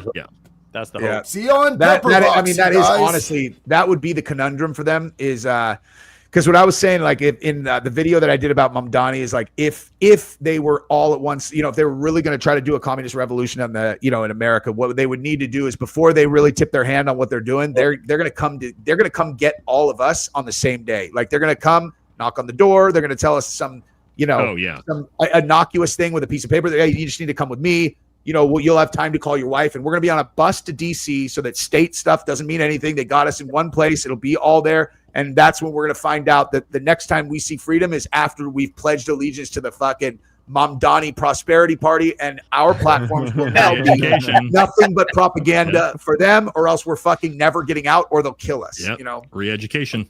I feel like I could still talk through it. Yeah. I feel like I could still pull off red pills even among I bet I could shill for Israel and still drop red pills just through the way you say it. I do it all the time. I use a giant Israeli flag and talk about how much I love Israel nonstop on my channel, man. Yeah. You can get around it for now, right? Yeah. I grew up on TikTok out here where it was you had to be very thoughtful about how you said what you said, and you got real good at I'm not gonna say it, but you could look it up. Ian, how many times were you banned on TikTok? 0. I managed to go through the whole. I got strikes several times, but I had a wise piece of advice from this other channel that I'll never forget, where she was like, you gotta diversify. You don't get trapped into these TikTok wars, because at the time I was just a TikToker. It's like, this, you're bigger than this. You're gonna have a bigger future than this. Go out on the other platforms and start building, because you can't just stay here. And I took her advice and went to X just in time for the Diddy trial, and that's how Candace picked my reporting up, and that's where everything else that I am came from. And it was the best piece of advice I ever got in this career. Same. And by then I got 2 strikes, and it was like, cool, I don't need the TikTok, because I live a very cheap life. I have no kids. I have no dependents and nothing, like no debt, nothing. So it was like, cool, I can just live off the cheap for now and just build my X. And then I built my YouTube, and I managed to skirt from one place to the next. And now I hardly ever even post on TikTok. Other people. Yeah, that was me. TikTok was my base for growth. And now I never post there. Yeah, that's how it's done, or at least used to. I've been banned 12 times on TikTok. Nice work. That's a badge of honor, dude. That should be right up there with the YouTube button. It should be all the TikTok bans. We should get a little plaque for each one.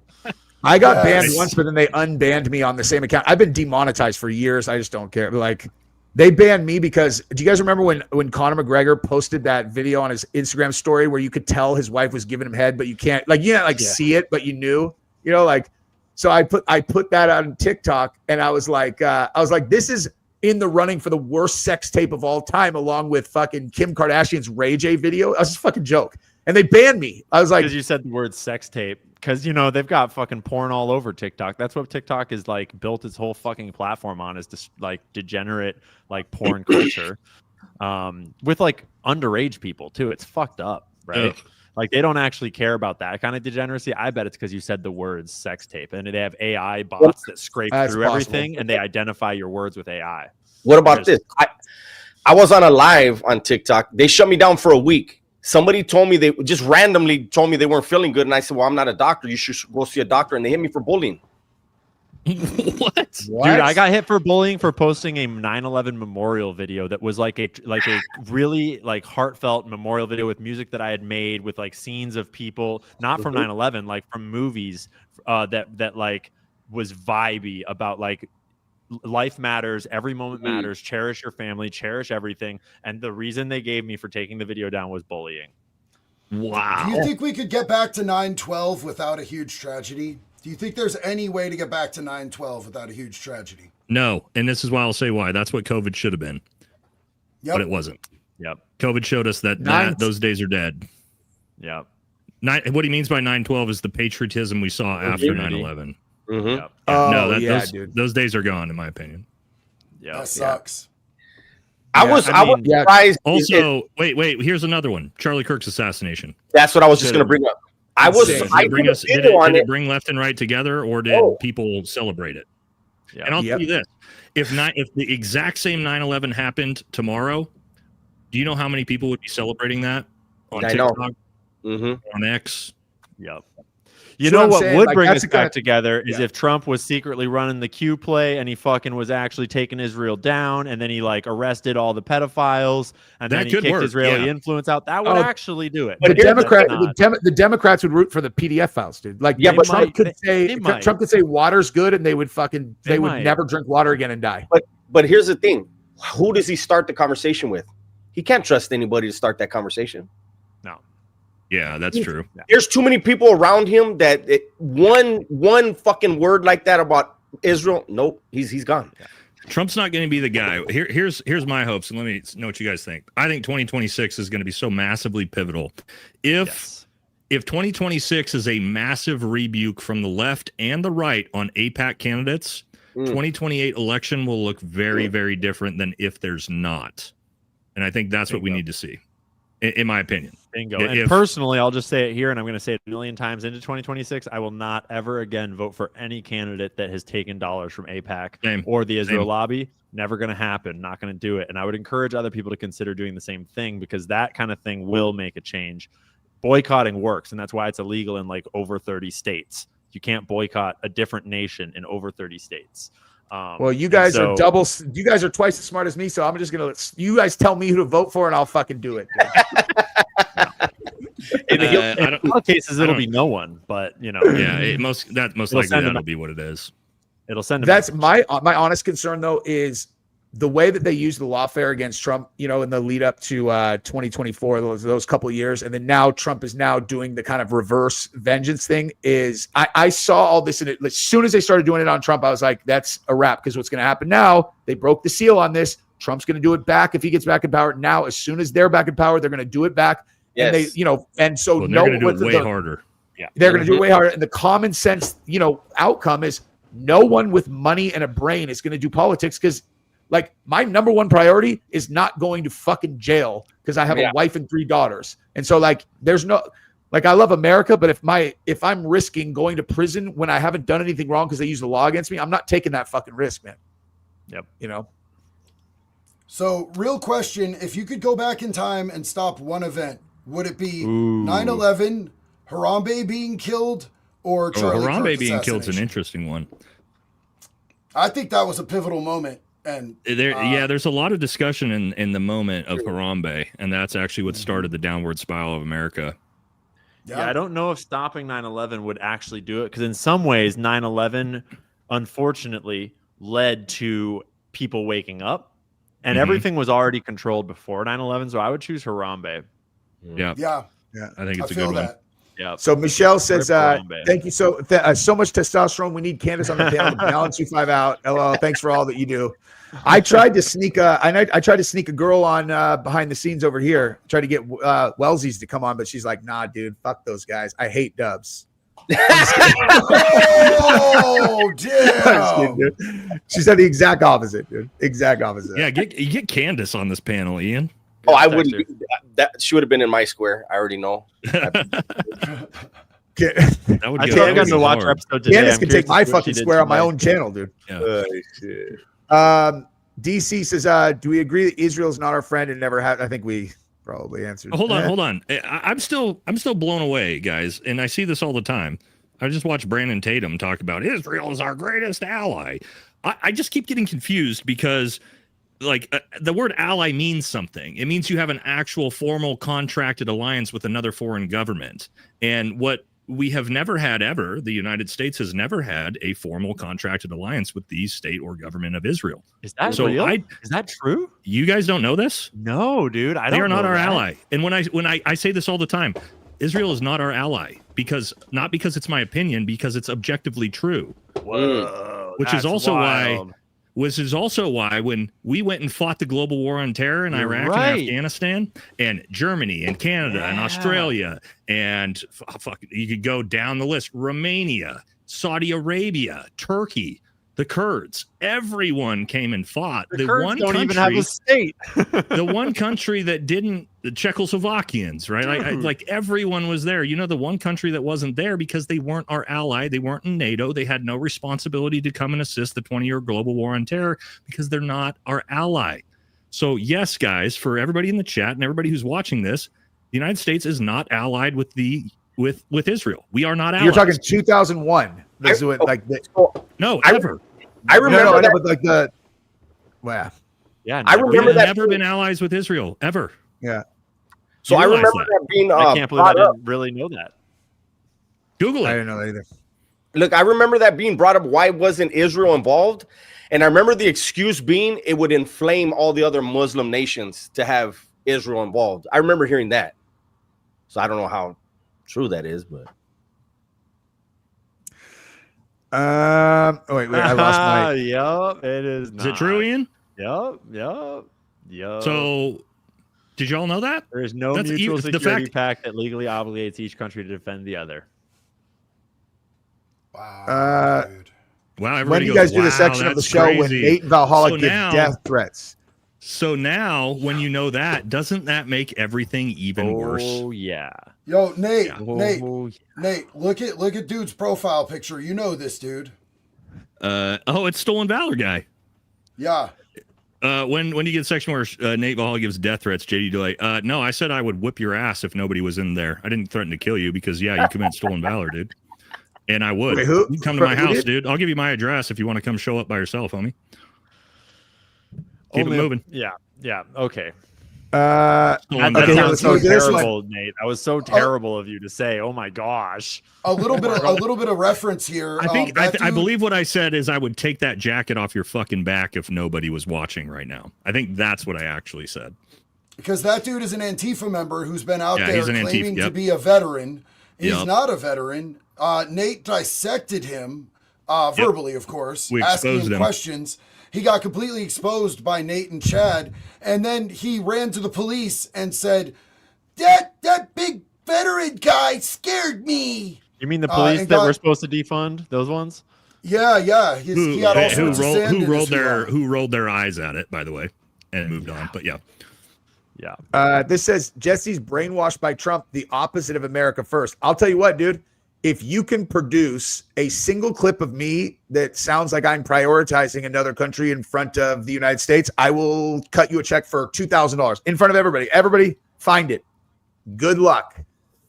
But if you can't, then fuck you. Legally, what's up? Jay Jones, suspect number 1. Yeah, I know. Fuck that guy, dude. Jay Jones.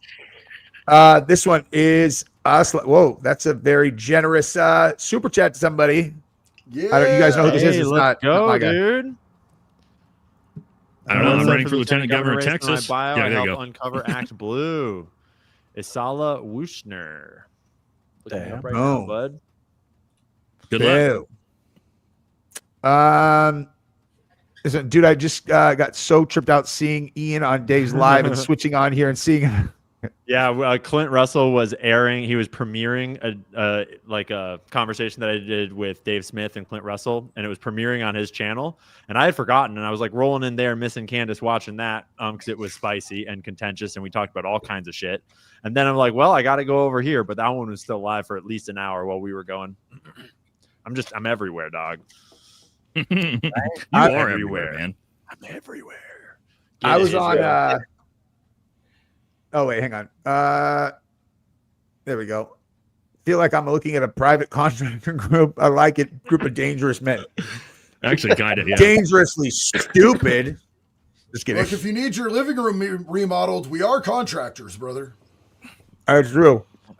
Fuentes is on Team Team Shapiro. He's kayfabing. Yeah, I don't even know what that means. I have Actually, no really idea what quickly, let me kayfabing say means. something to that. To all the people that think that Nick is a Fed, I would argue it doesn't fucking matter because of what I explained about his decentralized approach earlier. Suppose Nick was a Fed. His movement is saying, all of you Americans out there, get patriotic, get fucking based, and go and act for yourselves. And if he was a Fed and he flipped on a dime tomorrow, it wouldn't matter because all of them would keep doing what they were doing. And so it would be the most retarded Fed op ever because it would still work in all of our favor and he would just burn his shit to the ground. Same as Tucker. Him and Tucker being feds. That was the worst job they've ever done together to make the entire country wake up and become America first. If they're feds, that's the exact kind of fucking feds we want, and I'm with those you're right. feds. That's the guy. We wish we had a federal government that was doing. You're that kind right. of shit. That's a good point. That part was so funny, like because they both were like, "I really thought you were a Fed." He's like, "No, I really thought you were a Fed." Yeah, I know, right? D-Dog It was cool of them to like broach it. Yeah. Hey, B-Dog, you just got a shout out, dog. To Hunter, Parker, Bella, Dad loves you. Oh, there you go, dude. Shout out to B-Dog's Hunter, fam. Parker, and Belva. There you go, Let's B-Dog. go, yeah. Hey. Solid dad right there. Greg Schuster says, when the grids go down and the phones don't work, the place devolves in hours, not to yet. Oh yeah. The state of Jefferson continues to prepare, brothers. Yep. Yep, that is Yep. that Yeah, for own sure. guns and learn how to use them. Mm-hmm. Here's I don't know here's anyone the who point. knows how to teach people to use guns. If only I knew an instructor. Here's what I'll say to Ian's point. For people, I see a lot of people that are preppers that have no ability to really defend themselves. They don't know how to use their guns. In the event that this really all crashes and burns, the grid goes down, and it turns into not the zombie apocalypse. Like the zombie apocalypse movies, I think are a good representation of what society will do to each other when this goes down. And if you are not capable of stopping me from entering your house and taking your goods, all that prepping does nothing, because there's people like me out there that, not me personally, that do have weapons that maybe didn't prepare correctly And you just prepared for them. And they're you hungry. prepared for them. They're fucking hungry. Right? So you need to do both if you're going to do one or the other. And right? you need to form strong bonds with your community so that you Yep. have a team that are looking out for each other, that can take care of each other, because there will be other teams of people as well. And Yep, because it's just the right way to live. Which we most certainly do not have any semblance of a militia where I live out in me and JD's area. Absolutely Hi, not. Nate. So Hi, neighbor.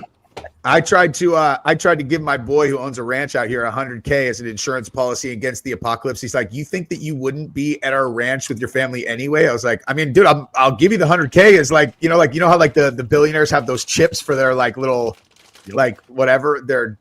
What do you guys think that if the shit really hit the fan, those guys with the chips would like? What do you think they would get to the bunkers and they would be let in, or you think the people with the guns would be like, and I think we'll do better with the food that we have here if we just take it and you guys stay the fuck out there? Hard to say. I don't know. Depends on the quality of their character. Depends on how prepared they are. Yeah. Hard to say. Maybe a bit of both, depending on the bunker.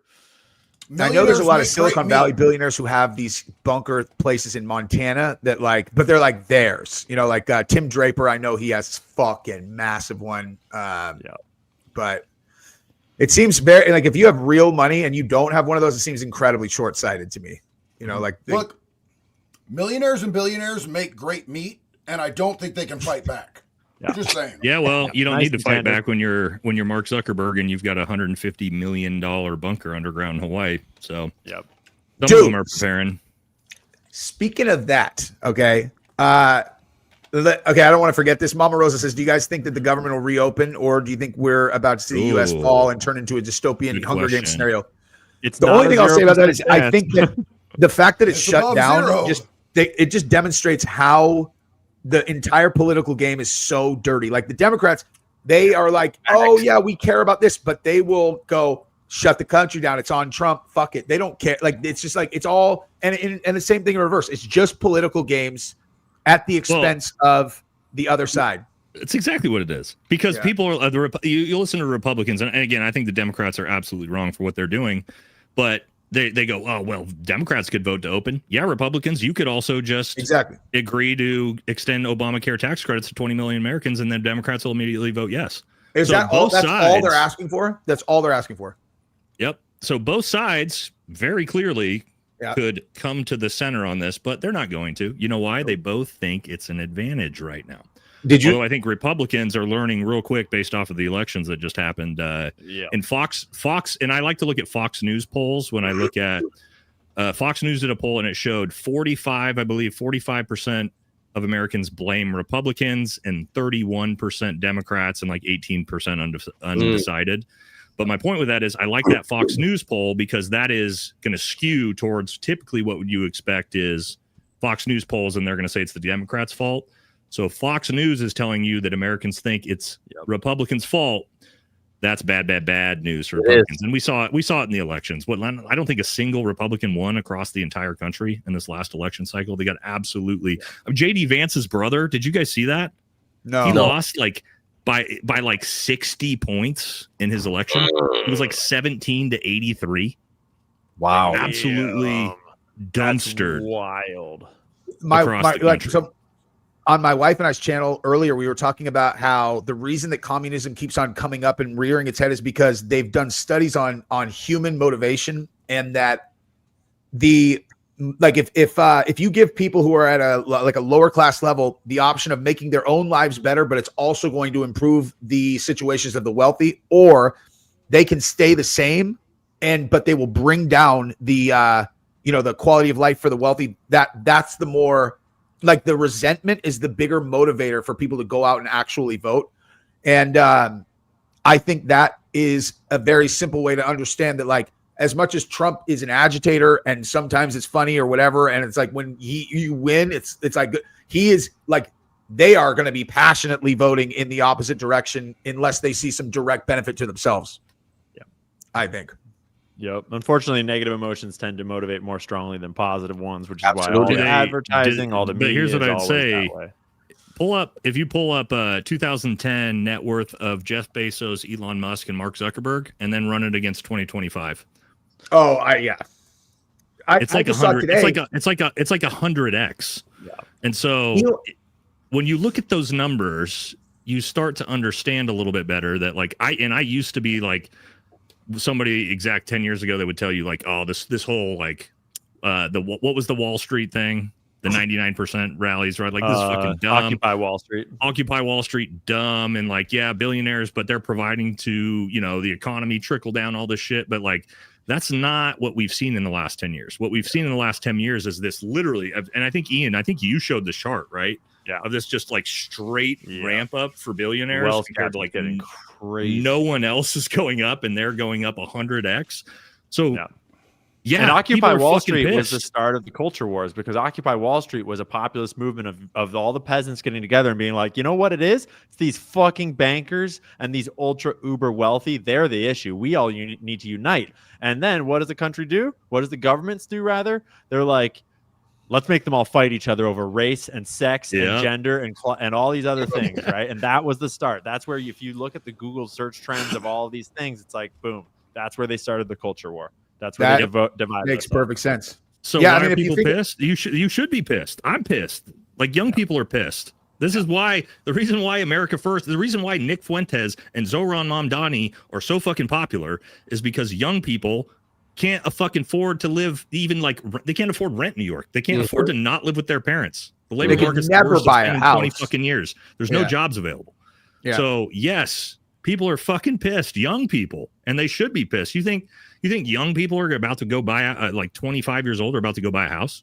Hell no. You're out of your fucking mind, dude. Absolutely. You're out of your fucking mind. Unless you were in the military and you got VA home loan like me, thank God. Other than that, you're all fucked. So yeah, you're seeing a referendum and people are like, I don't understand. How did a communist Islamic extremist win in New York?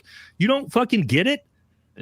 Take a look at the fucking economy. Of course, fucking young people are voting for a guy who's like, hey, I want to target the wealth disparity. I think his policies won't do jack shit for it, but like, or Nick Fuentes, people that are saying the exact same things on left and right.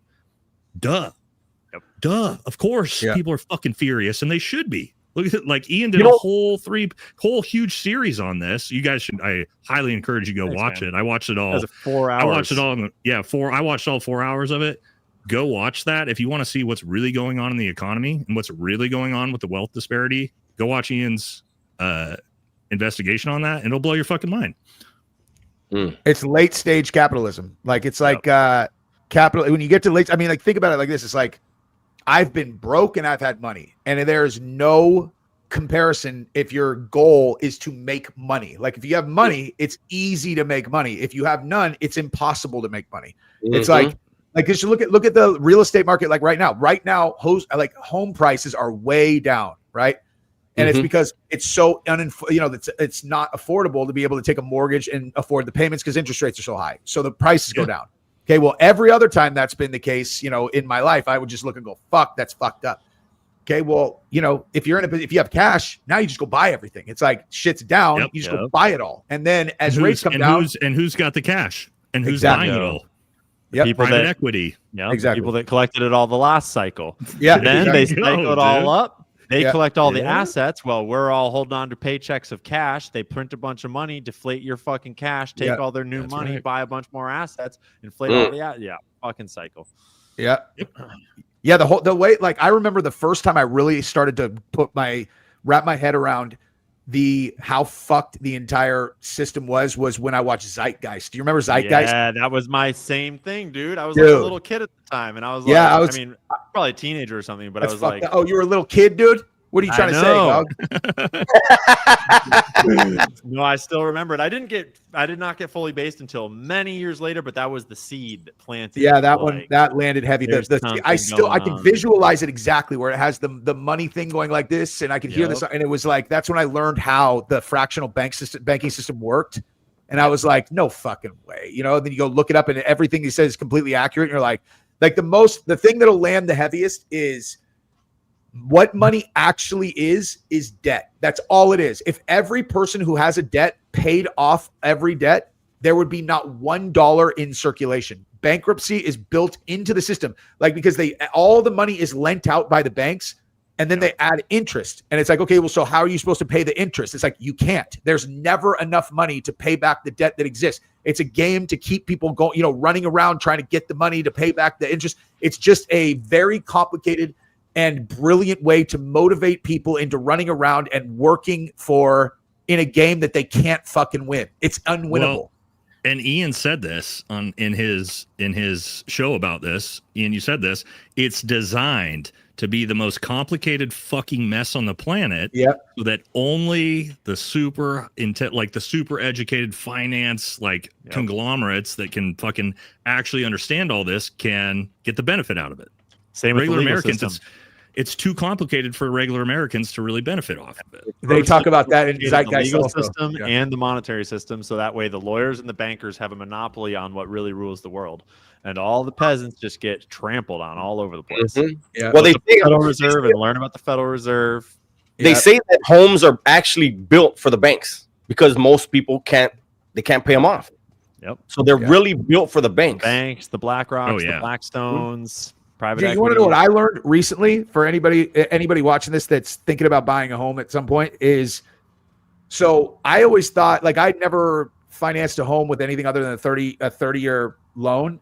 And we just bought a rental property and I was looking, I'm like, dude, how much would I have to put down to make the payments this with a 15-year mortgage?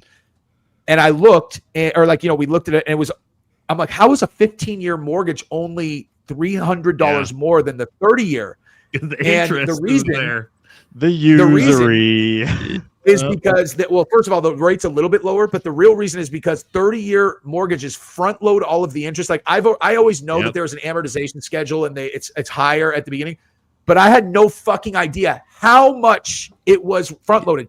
Like you're talking like the house that we were buying, we were financing. I think it was I don't know. So let's call it $370,000. Like is what the mortgage was going to be. The monthly payment was going to be $300 more, and we pay it off in 15 fucking years faster. Yep. Like when you do the math, you're like, how is this even possible? It's just like I don't even understand how it's legal. They purposely make that way harder to get based off your credit score. Yeah, yeah. Right? So you actually have to have way better credit to get the same deal on a 15 because they're like, we can't take the risk. Even though it's Gabrielle really and I, not any more expensive. Yeah. Me and my wife are both that's how they do it. self-employed.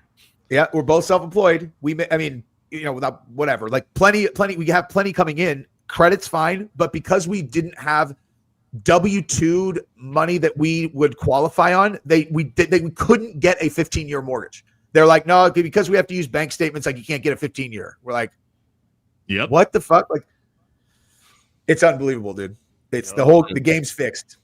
For sure. Talk to the fat electrician about that, bro. The fat electrician has a whole story about going into the banks and how he had to go to 3 banks to and go through a process of explaining to them how YouTube income works. But the last one, he was like, he sat in front of 3 people. 2 of them were dudes. 1 of them was a woman. And he just explained it. He's like, okay, imagine that I am a TV channel.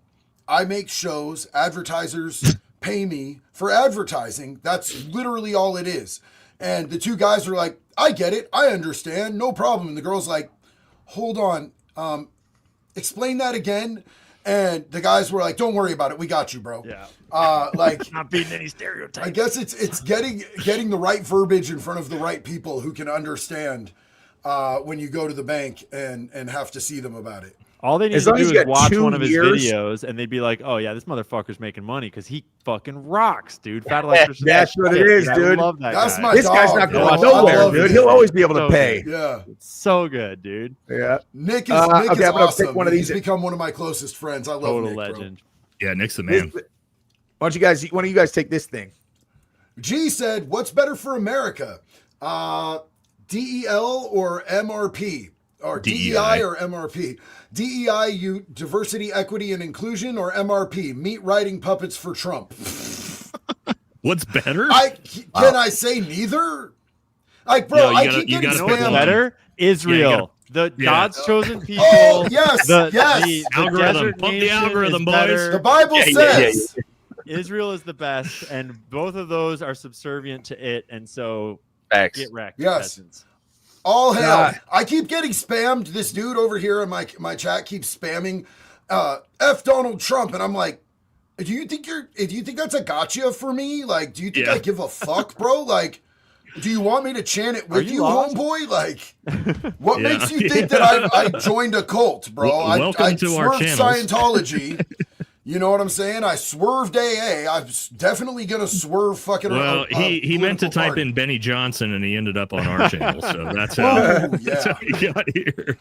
This says, how can I wake up? How can I wake up my ad hubs? Also, best self-defense classes, videos. Any other advice is great too. Love books. Duty hubs. AD hubs. What's AD hubs? Active duty hubby, like her active duty husband. Oh, how can I wake up my active duty husband? Send him to Nate's channel. Yeah, Nate will wake that bitch up, dude. I don't know, man. Motivate the fuck out of him. It's different, man. Like the veteran community and the active duty community, very, very different usually in their support, right? Active duty community is fucking hardcore pro-Trump usually.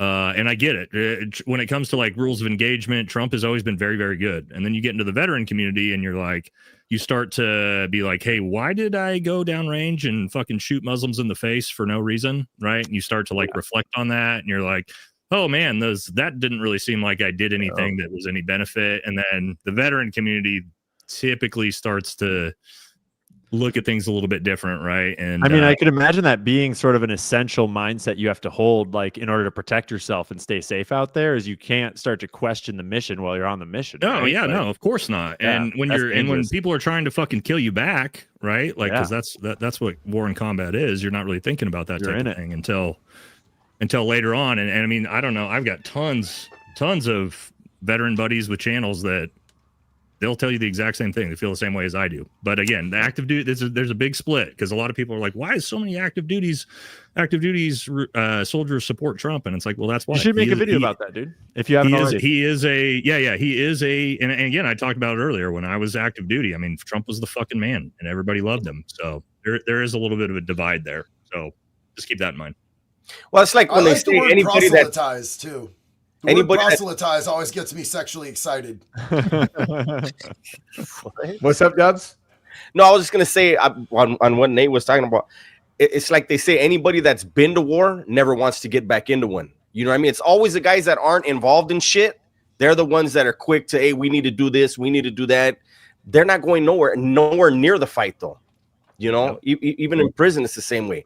The guys that just started their prison term, they want to get in a riot real quick until they get into one. They're like, holy shit, I hope there's no more of these, you know? It's one of those things of like, look, I'm not going to lie. You talk to the vast majority of special operators and combat veterans and infantry, they'll tell you war is the ultimate adrenaline rush. It is addicting. I know guys that one of my best friends and team sergeants, 5-6 combat deployments, everything he did was to move his career around to go back to war. However, the number of my friends that have either been killed or more so now have taken their own lives afterwards is the real testament looking back on the actual damage it does psychologically in the long term. And so when you start to have your friends, and I'm tired of getting the phone call, man. The amount of phone calls we get going forward of my friends or people I worked with that take their own lives as veterans, it's out of control at this point. So that is really where veterans haven't we lost more veterans to suicide than we have in actual war by a long shot at this point, right? Like 15x. We lost I believe around 7,800 troops in the global war on terror, and I believe veteran suicide, and that's just suicide. Veteran suicide does not count overdose deaths. Oh wow. And so you'll hear the 22 a day. Relative. Right, 22 a day. Yeah. That's the average of the number of veterans that take their own lives through suicide. We think it's probably closer. Is that right? 22 a day. Yeah. Oh yeah. But that's not including overdose deaths. So when you include overdose deaths, it's closer to about 40 to 45 a day. Shit. So yeah. I mean, so when you know that as a veteran and that it changes everything to where like I don't want the next generation to fight another 20-year war to where we have hundreds of thousands of homeless veterans that have killed themselves, veterans that are addicted to fucking fentanyl and heroin and opiates and all this crazy shit. That's where it gets ugly, right? So that's why a lot of veterans like me are anti-war, unless it's for a good fucking reason, right? And a good reason to me doesn't mean to go fuck up Iran so that Israel can have more power in the Middle East. That's not a good reason for me. Or to go fuck up Venezuela so that we can install a pro-Israel fucking candidate that's going to let us fucking take all their oil. Like, those aren't good reasons to me. Yeah. So can I ask you something, Nate? Like, I don't want to derail a whole like stream on this, but have you spoken to many guys who were feeling that way, where they got I don't know, specific about like what, like how they feel? Because that's so many guys that like, do you know, like, do you feel like, what are they, what's doing it to them when they get back? Just like the things they feel like they've done, things, how they like thinking back on, like, what do you think it is? lack of purpose is the biggest one. Guys get out of the military. So when you're in the military, you're on a team, whether you're the infantry or whatever you're doing, special operations or special forces, you're on a team. My entire time in special forces was on a team, hanging out with the boys, 12 dudes, right? And you have purpose at all times. There's a mission in front of you at all times, depending if it's the combat operation or the non-combat deployment to Asia or the next training event. It's always purpose right in front of your face, right? And then guys, and that's why the suicide rate, if we're talking about like downrange in combat, right? I don't know a single person that's ever taken their own life in my unit and in any unit in war. No one is killing themselves. Now there might be ones or twos here. All the suicide is coming when guys get back, and especially when they get out and they become veterans. And I think that's the biggest one. They get out, they lose that team environment, they lose that camaraderie. They're all of a sudden by themselves, right? And that they don't have a purpose. A meaningless America that's fucking shit. That's what I was going to say. So, that's exactly what I was going to point out. I can't even imagine what it's like to go over there and you're fighting alongside your buddies. You see some of your buddies die. You come back to this country and you see people that don't give a fuck about the country that you bled for, you killed for, and watch your friends die for. You know what I mean? That's got to be a fucked up thing. Watch withdrawal with Afghanistan, and I don't want to get too deep into it. Take a long time to explain, but my unit was actually supposed to be in Afghanistan to facilitate the withdrawal, and was canceled at the very last moment. We also what happened right after that. Huge blunder. Ian, if you ever want to talk about that on your show, I'm one of the people that was actually supposed to be there. So heard that. I was going to invite Tim Kennedy, bro. I thought I was going to talk to Tim. I was definitely there for 24 hours. But my point is, like, that type of thing, right? Where the botched withdrawal of Afghanistan, we just bailed, in America basically went, fuck you, veterans. We don't give a fuck what you went through. See ya. And then, like, guys who literally lost their legs in that war, bled for that war, had fucking friends killed in that war, people killed themselves from that war.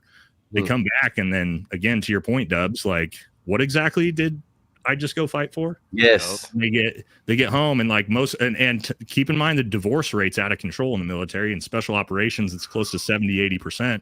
So guys have been divorced. They probably don't have any access or relationship with their kids. Why? They were deployed for 6 to 9 months out of the year for 10 years, and their wife divorced them, went across the country. So they saw their kids once a year for 10 years. They get out. So they got their kids they have no relationship with, right? They got no purpose. And so what's the easy thing to turn to?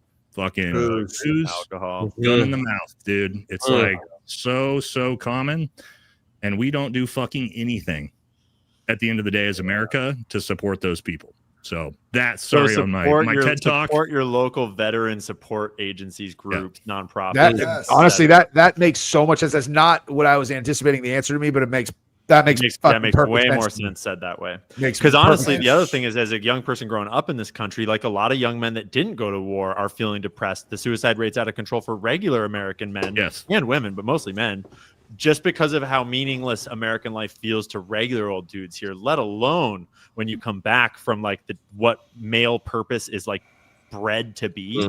And so that just like, it makes so much sense when you explain it that way, of how just vastly different those two experiences are. And look at why Nick Fuentes is so popular. Young, angry men. Yep. And to your point, it's they're angry. They're angry for a reason, because to your point, we're devoid of any morality. There's no opportunities. And so for these young veterans as well, they come back with that plus PTSD on top of it in some cases. And that's a recipe for a bullet in the mouth. You know what I think? What else I think Nick Fuentes represents for a lot of white males? It's been hammered on whites to feel guilty for being white, basically, for like 30 years now, minimum. You know, like, and he's out there like, fuck this. I'm going to say, I don't like some of the shit he says, but I get that he's saying like, I'm not going to be guilty and I'm going to say what the fuck I want to say. And I think a lot of people don't have the balls to do that. So they're going to support him doing it, you know? I think it's men in general. This is what last piece of advice I tell all young men, whether you're in the military, not military, doesn't matter. Purpose, like men, 100%. men relying on purpose. If you do not have purpose as a man, whether you're a veteran, non-veteran, you most likely are going to turn to vice. You're going to turn to drugs, porn, gambling, or suicide. So for all the young men out there, whatever that purpose is, and I wish I could guide you on how to find it or what it is. I can't do that.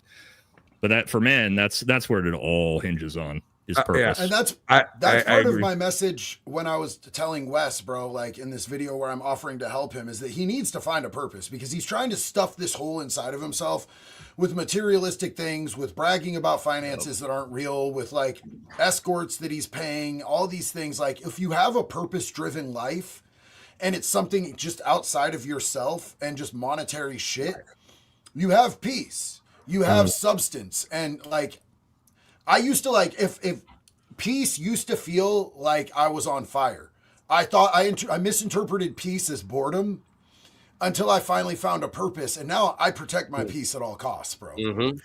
That's yeah. I mean, Wes did have purpose, which was building his profile and building the stuff that he did. I mean, he did it actually fucking, I don't care about Wes, but like, I just want to completely as a person who has lived big portions of my life in situations where I was trapped and had I had to make a certain amount of money to support. I have a wife and 3 kids. I have no choice. I have to do this thing that I'm doing because I have no other way to feed the family. And then I've had other, periods of my life where I had absolutely laser focused purpose. The experience of being alive is not comparable at all. It's like, it's like every day it feels like I'm dead sleepwalking over here and over here. I'm grateful all the time. Like even if I get upset, I'm upset, but I'm still happy. You know, it's just like a man needs purpose. That is the number one thing that a man needs. And then also if they can find a solid partner, that is the second most important thing because then you don't have to go through this shit alone. Mm-hmm. But find a good girl, find purpose. And money doesn't matter. That's the other thing too. Money doesn't fucking matter. Once you get to a certain level, it won't, like, as long as you're chasing something that you care about, you'll eventually make money, is my advice. Yeah. And the trick as a young man is to find a way to create your own purpose because the nation won't give it to you anymore. Correct. The schools won't give it to you anymore. Nothing will give it to you anymore. Right. And so it's like, and creating your own purpose out of nothing is fucking hard because it feels like you're faking it, right? It feels like you're just making it up, but you got to fake it till you make it one way or another. And there's lots of different strategies that help. There's lots of different like places to go, like the gym that can get you started, that can get you on the right path there. But you got to make your own purpose. And along the way, you'll find your purpose.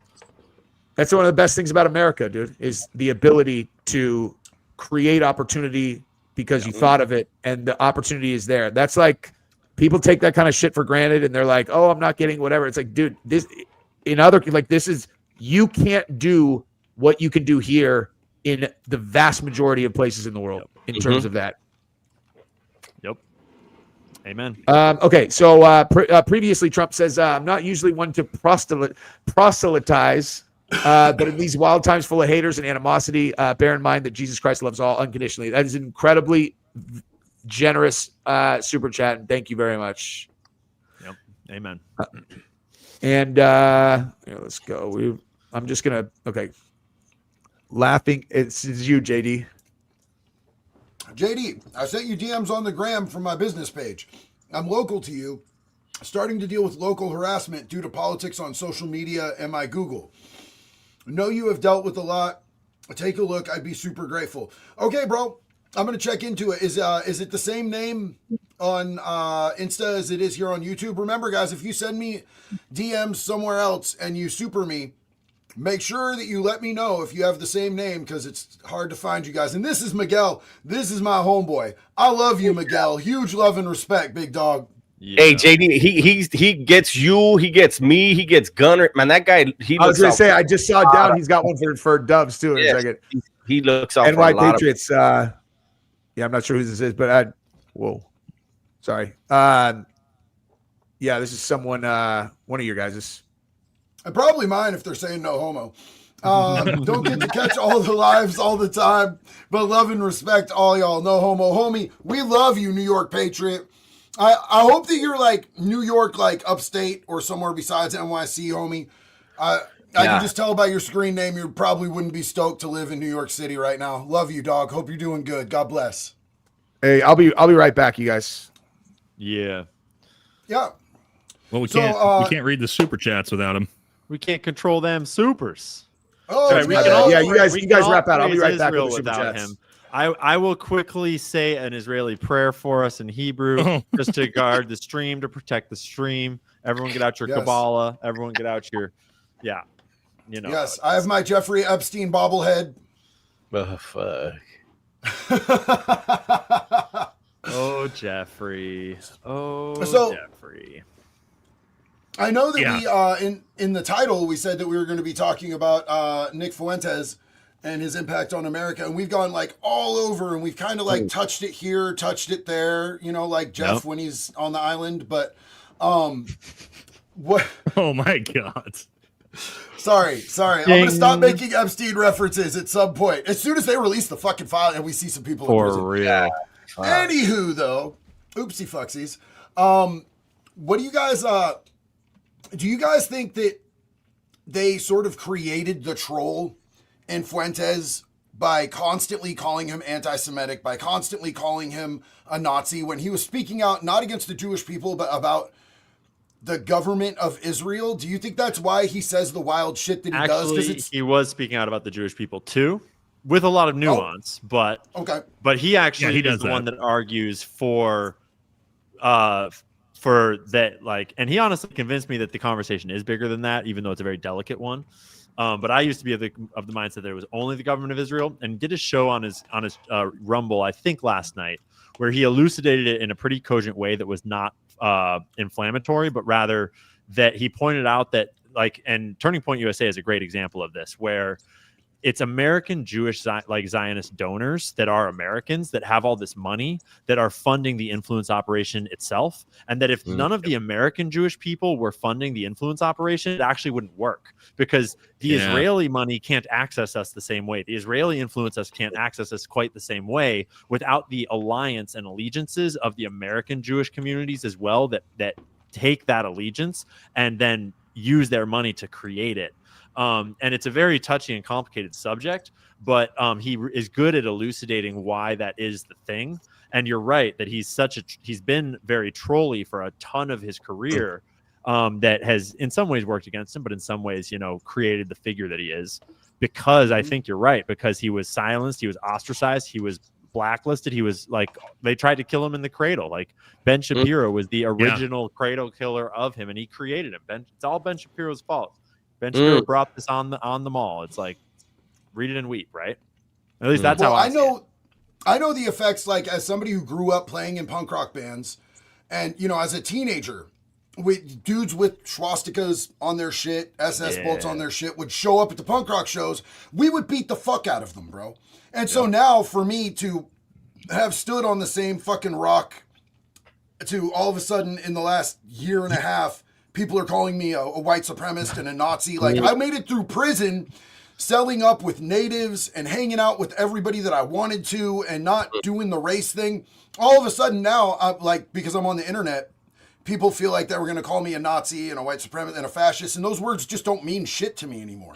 Yeah. So Then he's got Nick, who's been dealing with it for way longer than I have. Like, I kind of understand his trolling technique a little bit. Yeah. In a way that, like, maybe some other people don't, bro. Like, and it is also a age divide too, where wise older people, like, anyone 30 and over that is wise enough to kind of hear what is really going on, they can understand it. But younger and younger people, like 25s, 22s, 18s, the more you grew up in the internet world and the deeper the internet was by the time you were growing up, the more you understand trolling culture, and you kind of grew up in this time of say the most fucked up shit to get attention.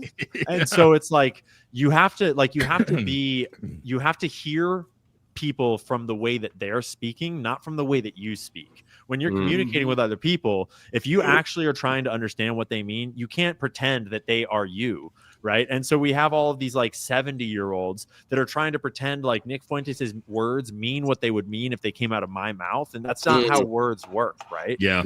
It's like you're not being genuine in any of your conversation if you're not trying to understand what someone means and you're trying to implant meaning into their words, right? That's true of all conversations. And so there's a lot of disingenuous taking his words out of him and his context and his age group and his generation and trying to pretend like they mean what you would think that they mean, which is like that. Do you think any of these dusty old motherfuckers are really trying to have a genuine, good faith conversation, or just demonize something that is coming after Israel because that's their paycheck? Big time. So, and what I want is more people that do want to have that genuine conversation, like Nate called out very astutely his take on women. And I would like, those are the conversations I want to see, is like genuine, good men that are there to have the conversation from respect and meaning, not from bullshit. I would like, Nick, I would be a good person for Nick to do an interview with, because I have a very America first approach, but I'm older, more mature, wiser. I'm married. I have kids. I understand foreign conflict infinitely better than he does. He's got some really bad takes recently on Venezuela and things like that. But I think it's like, and you kind of saw that with Tucker. Tucker kind of pulled some things out of him, and you could see kind of the eyes light up in Nick and a lot of different things, talking about like, oh shit, I hadn't thought about that. Where you just kind of see a young dude of, again, if he wants to get mainstream, which I think he does, and I think that's fine, and I think it's important, he's got to tone his rhetoric, he's got to refine his rhetoric, but he's also got to mature himself. Yeah. Right. And to your point, like talking about, your body, my choice and shit like that ain't going to get it done. And it also is going to be turned into a detractor as he comes into the mainstream, because if he comes into the mainstream and he doesn't, and I'm not telling him not to be based, I want him to be based. Yeah. That's what makes him him. But he's got to tone the rhetoric down for the mainstream, so that way the 65-year-old woman who's listening to him doesn't immediately tune him off because he says something so inflammatory, to your point, Ian, that she can't register it's trolling or anything like that. And if you actually believe something that's super inflammatory, then your job as a commentator is to try to articulate the inflammatory thing in a way that it communicates what you're trying to communicate to those all those other people, so they can hear it and actually hear it from their own perspective and be like, oh, now I get what you mean. Like, that's the point of communication, is to try to communicate just in the way that you can't put your meaning into other person's words. If you're trying to communicate to people, you have to put your words into their meaning space, right? So they can understand you from their perspective. And he's good at explaining things. It's just like the actual effort to do that with all these complex points. That's how you win the actual arguments in the big picture in the mainstream, right? Yeah. And that should be the goal. Guys, I apologize, but I have to jump right this second. It's totally fine, man. To you guys. Yeah, it's been an amazing stream, though. Yeah, it was awesome, dude. Thank you guys for having me. Yeah, you guys are the best. I apologize for having to kill us on everybody, but I hope everything's okay. Yeah, everything's all right. Yeah, it'll be all right. I'll call you guys. I'll explain later. Totally. And thank you, everybody. I apologize for the super chats that we didn't get to. The stream's gonna stay up because we're all. Oh, will it? Yeah, I'm live. Oh, yeah, y'all are live streaming too. Yeah. Oh, even if I leave the StreamYard, like it's just gonna end it on your live. Oh, okay, cool. Well, I love all of you guys. Thanks for hanging out. We got there's some gigantic super chats that we need to make sure we hit. Yeah, I'll stick around a little bit. I got to get ready to do my other life still. Yeah. Let's I was gonna say you should be good. So will I can I come back on in 10 minutes if you guys are? You have the link. Yeah, you can enter the studio. You can leave the lobby. It shouldn't do anything. Okay. All right. I'll see you guys in a bit. Maybe. Otherwise, love you guys. All right. Love you too, brother. Later, guys. Unless it all turns off.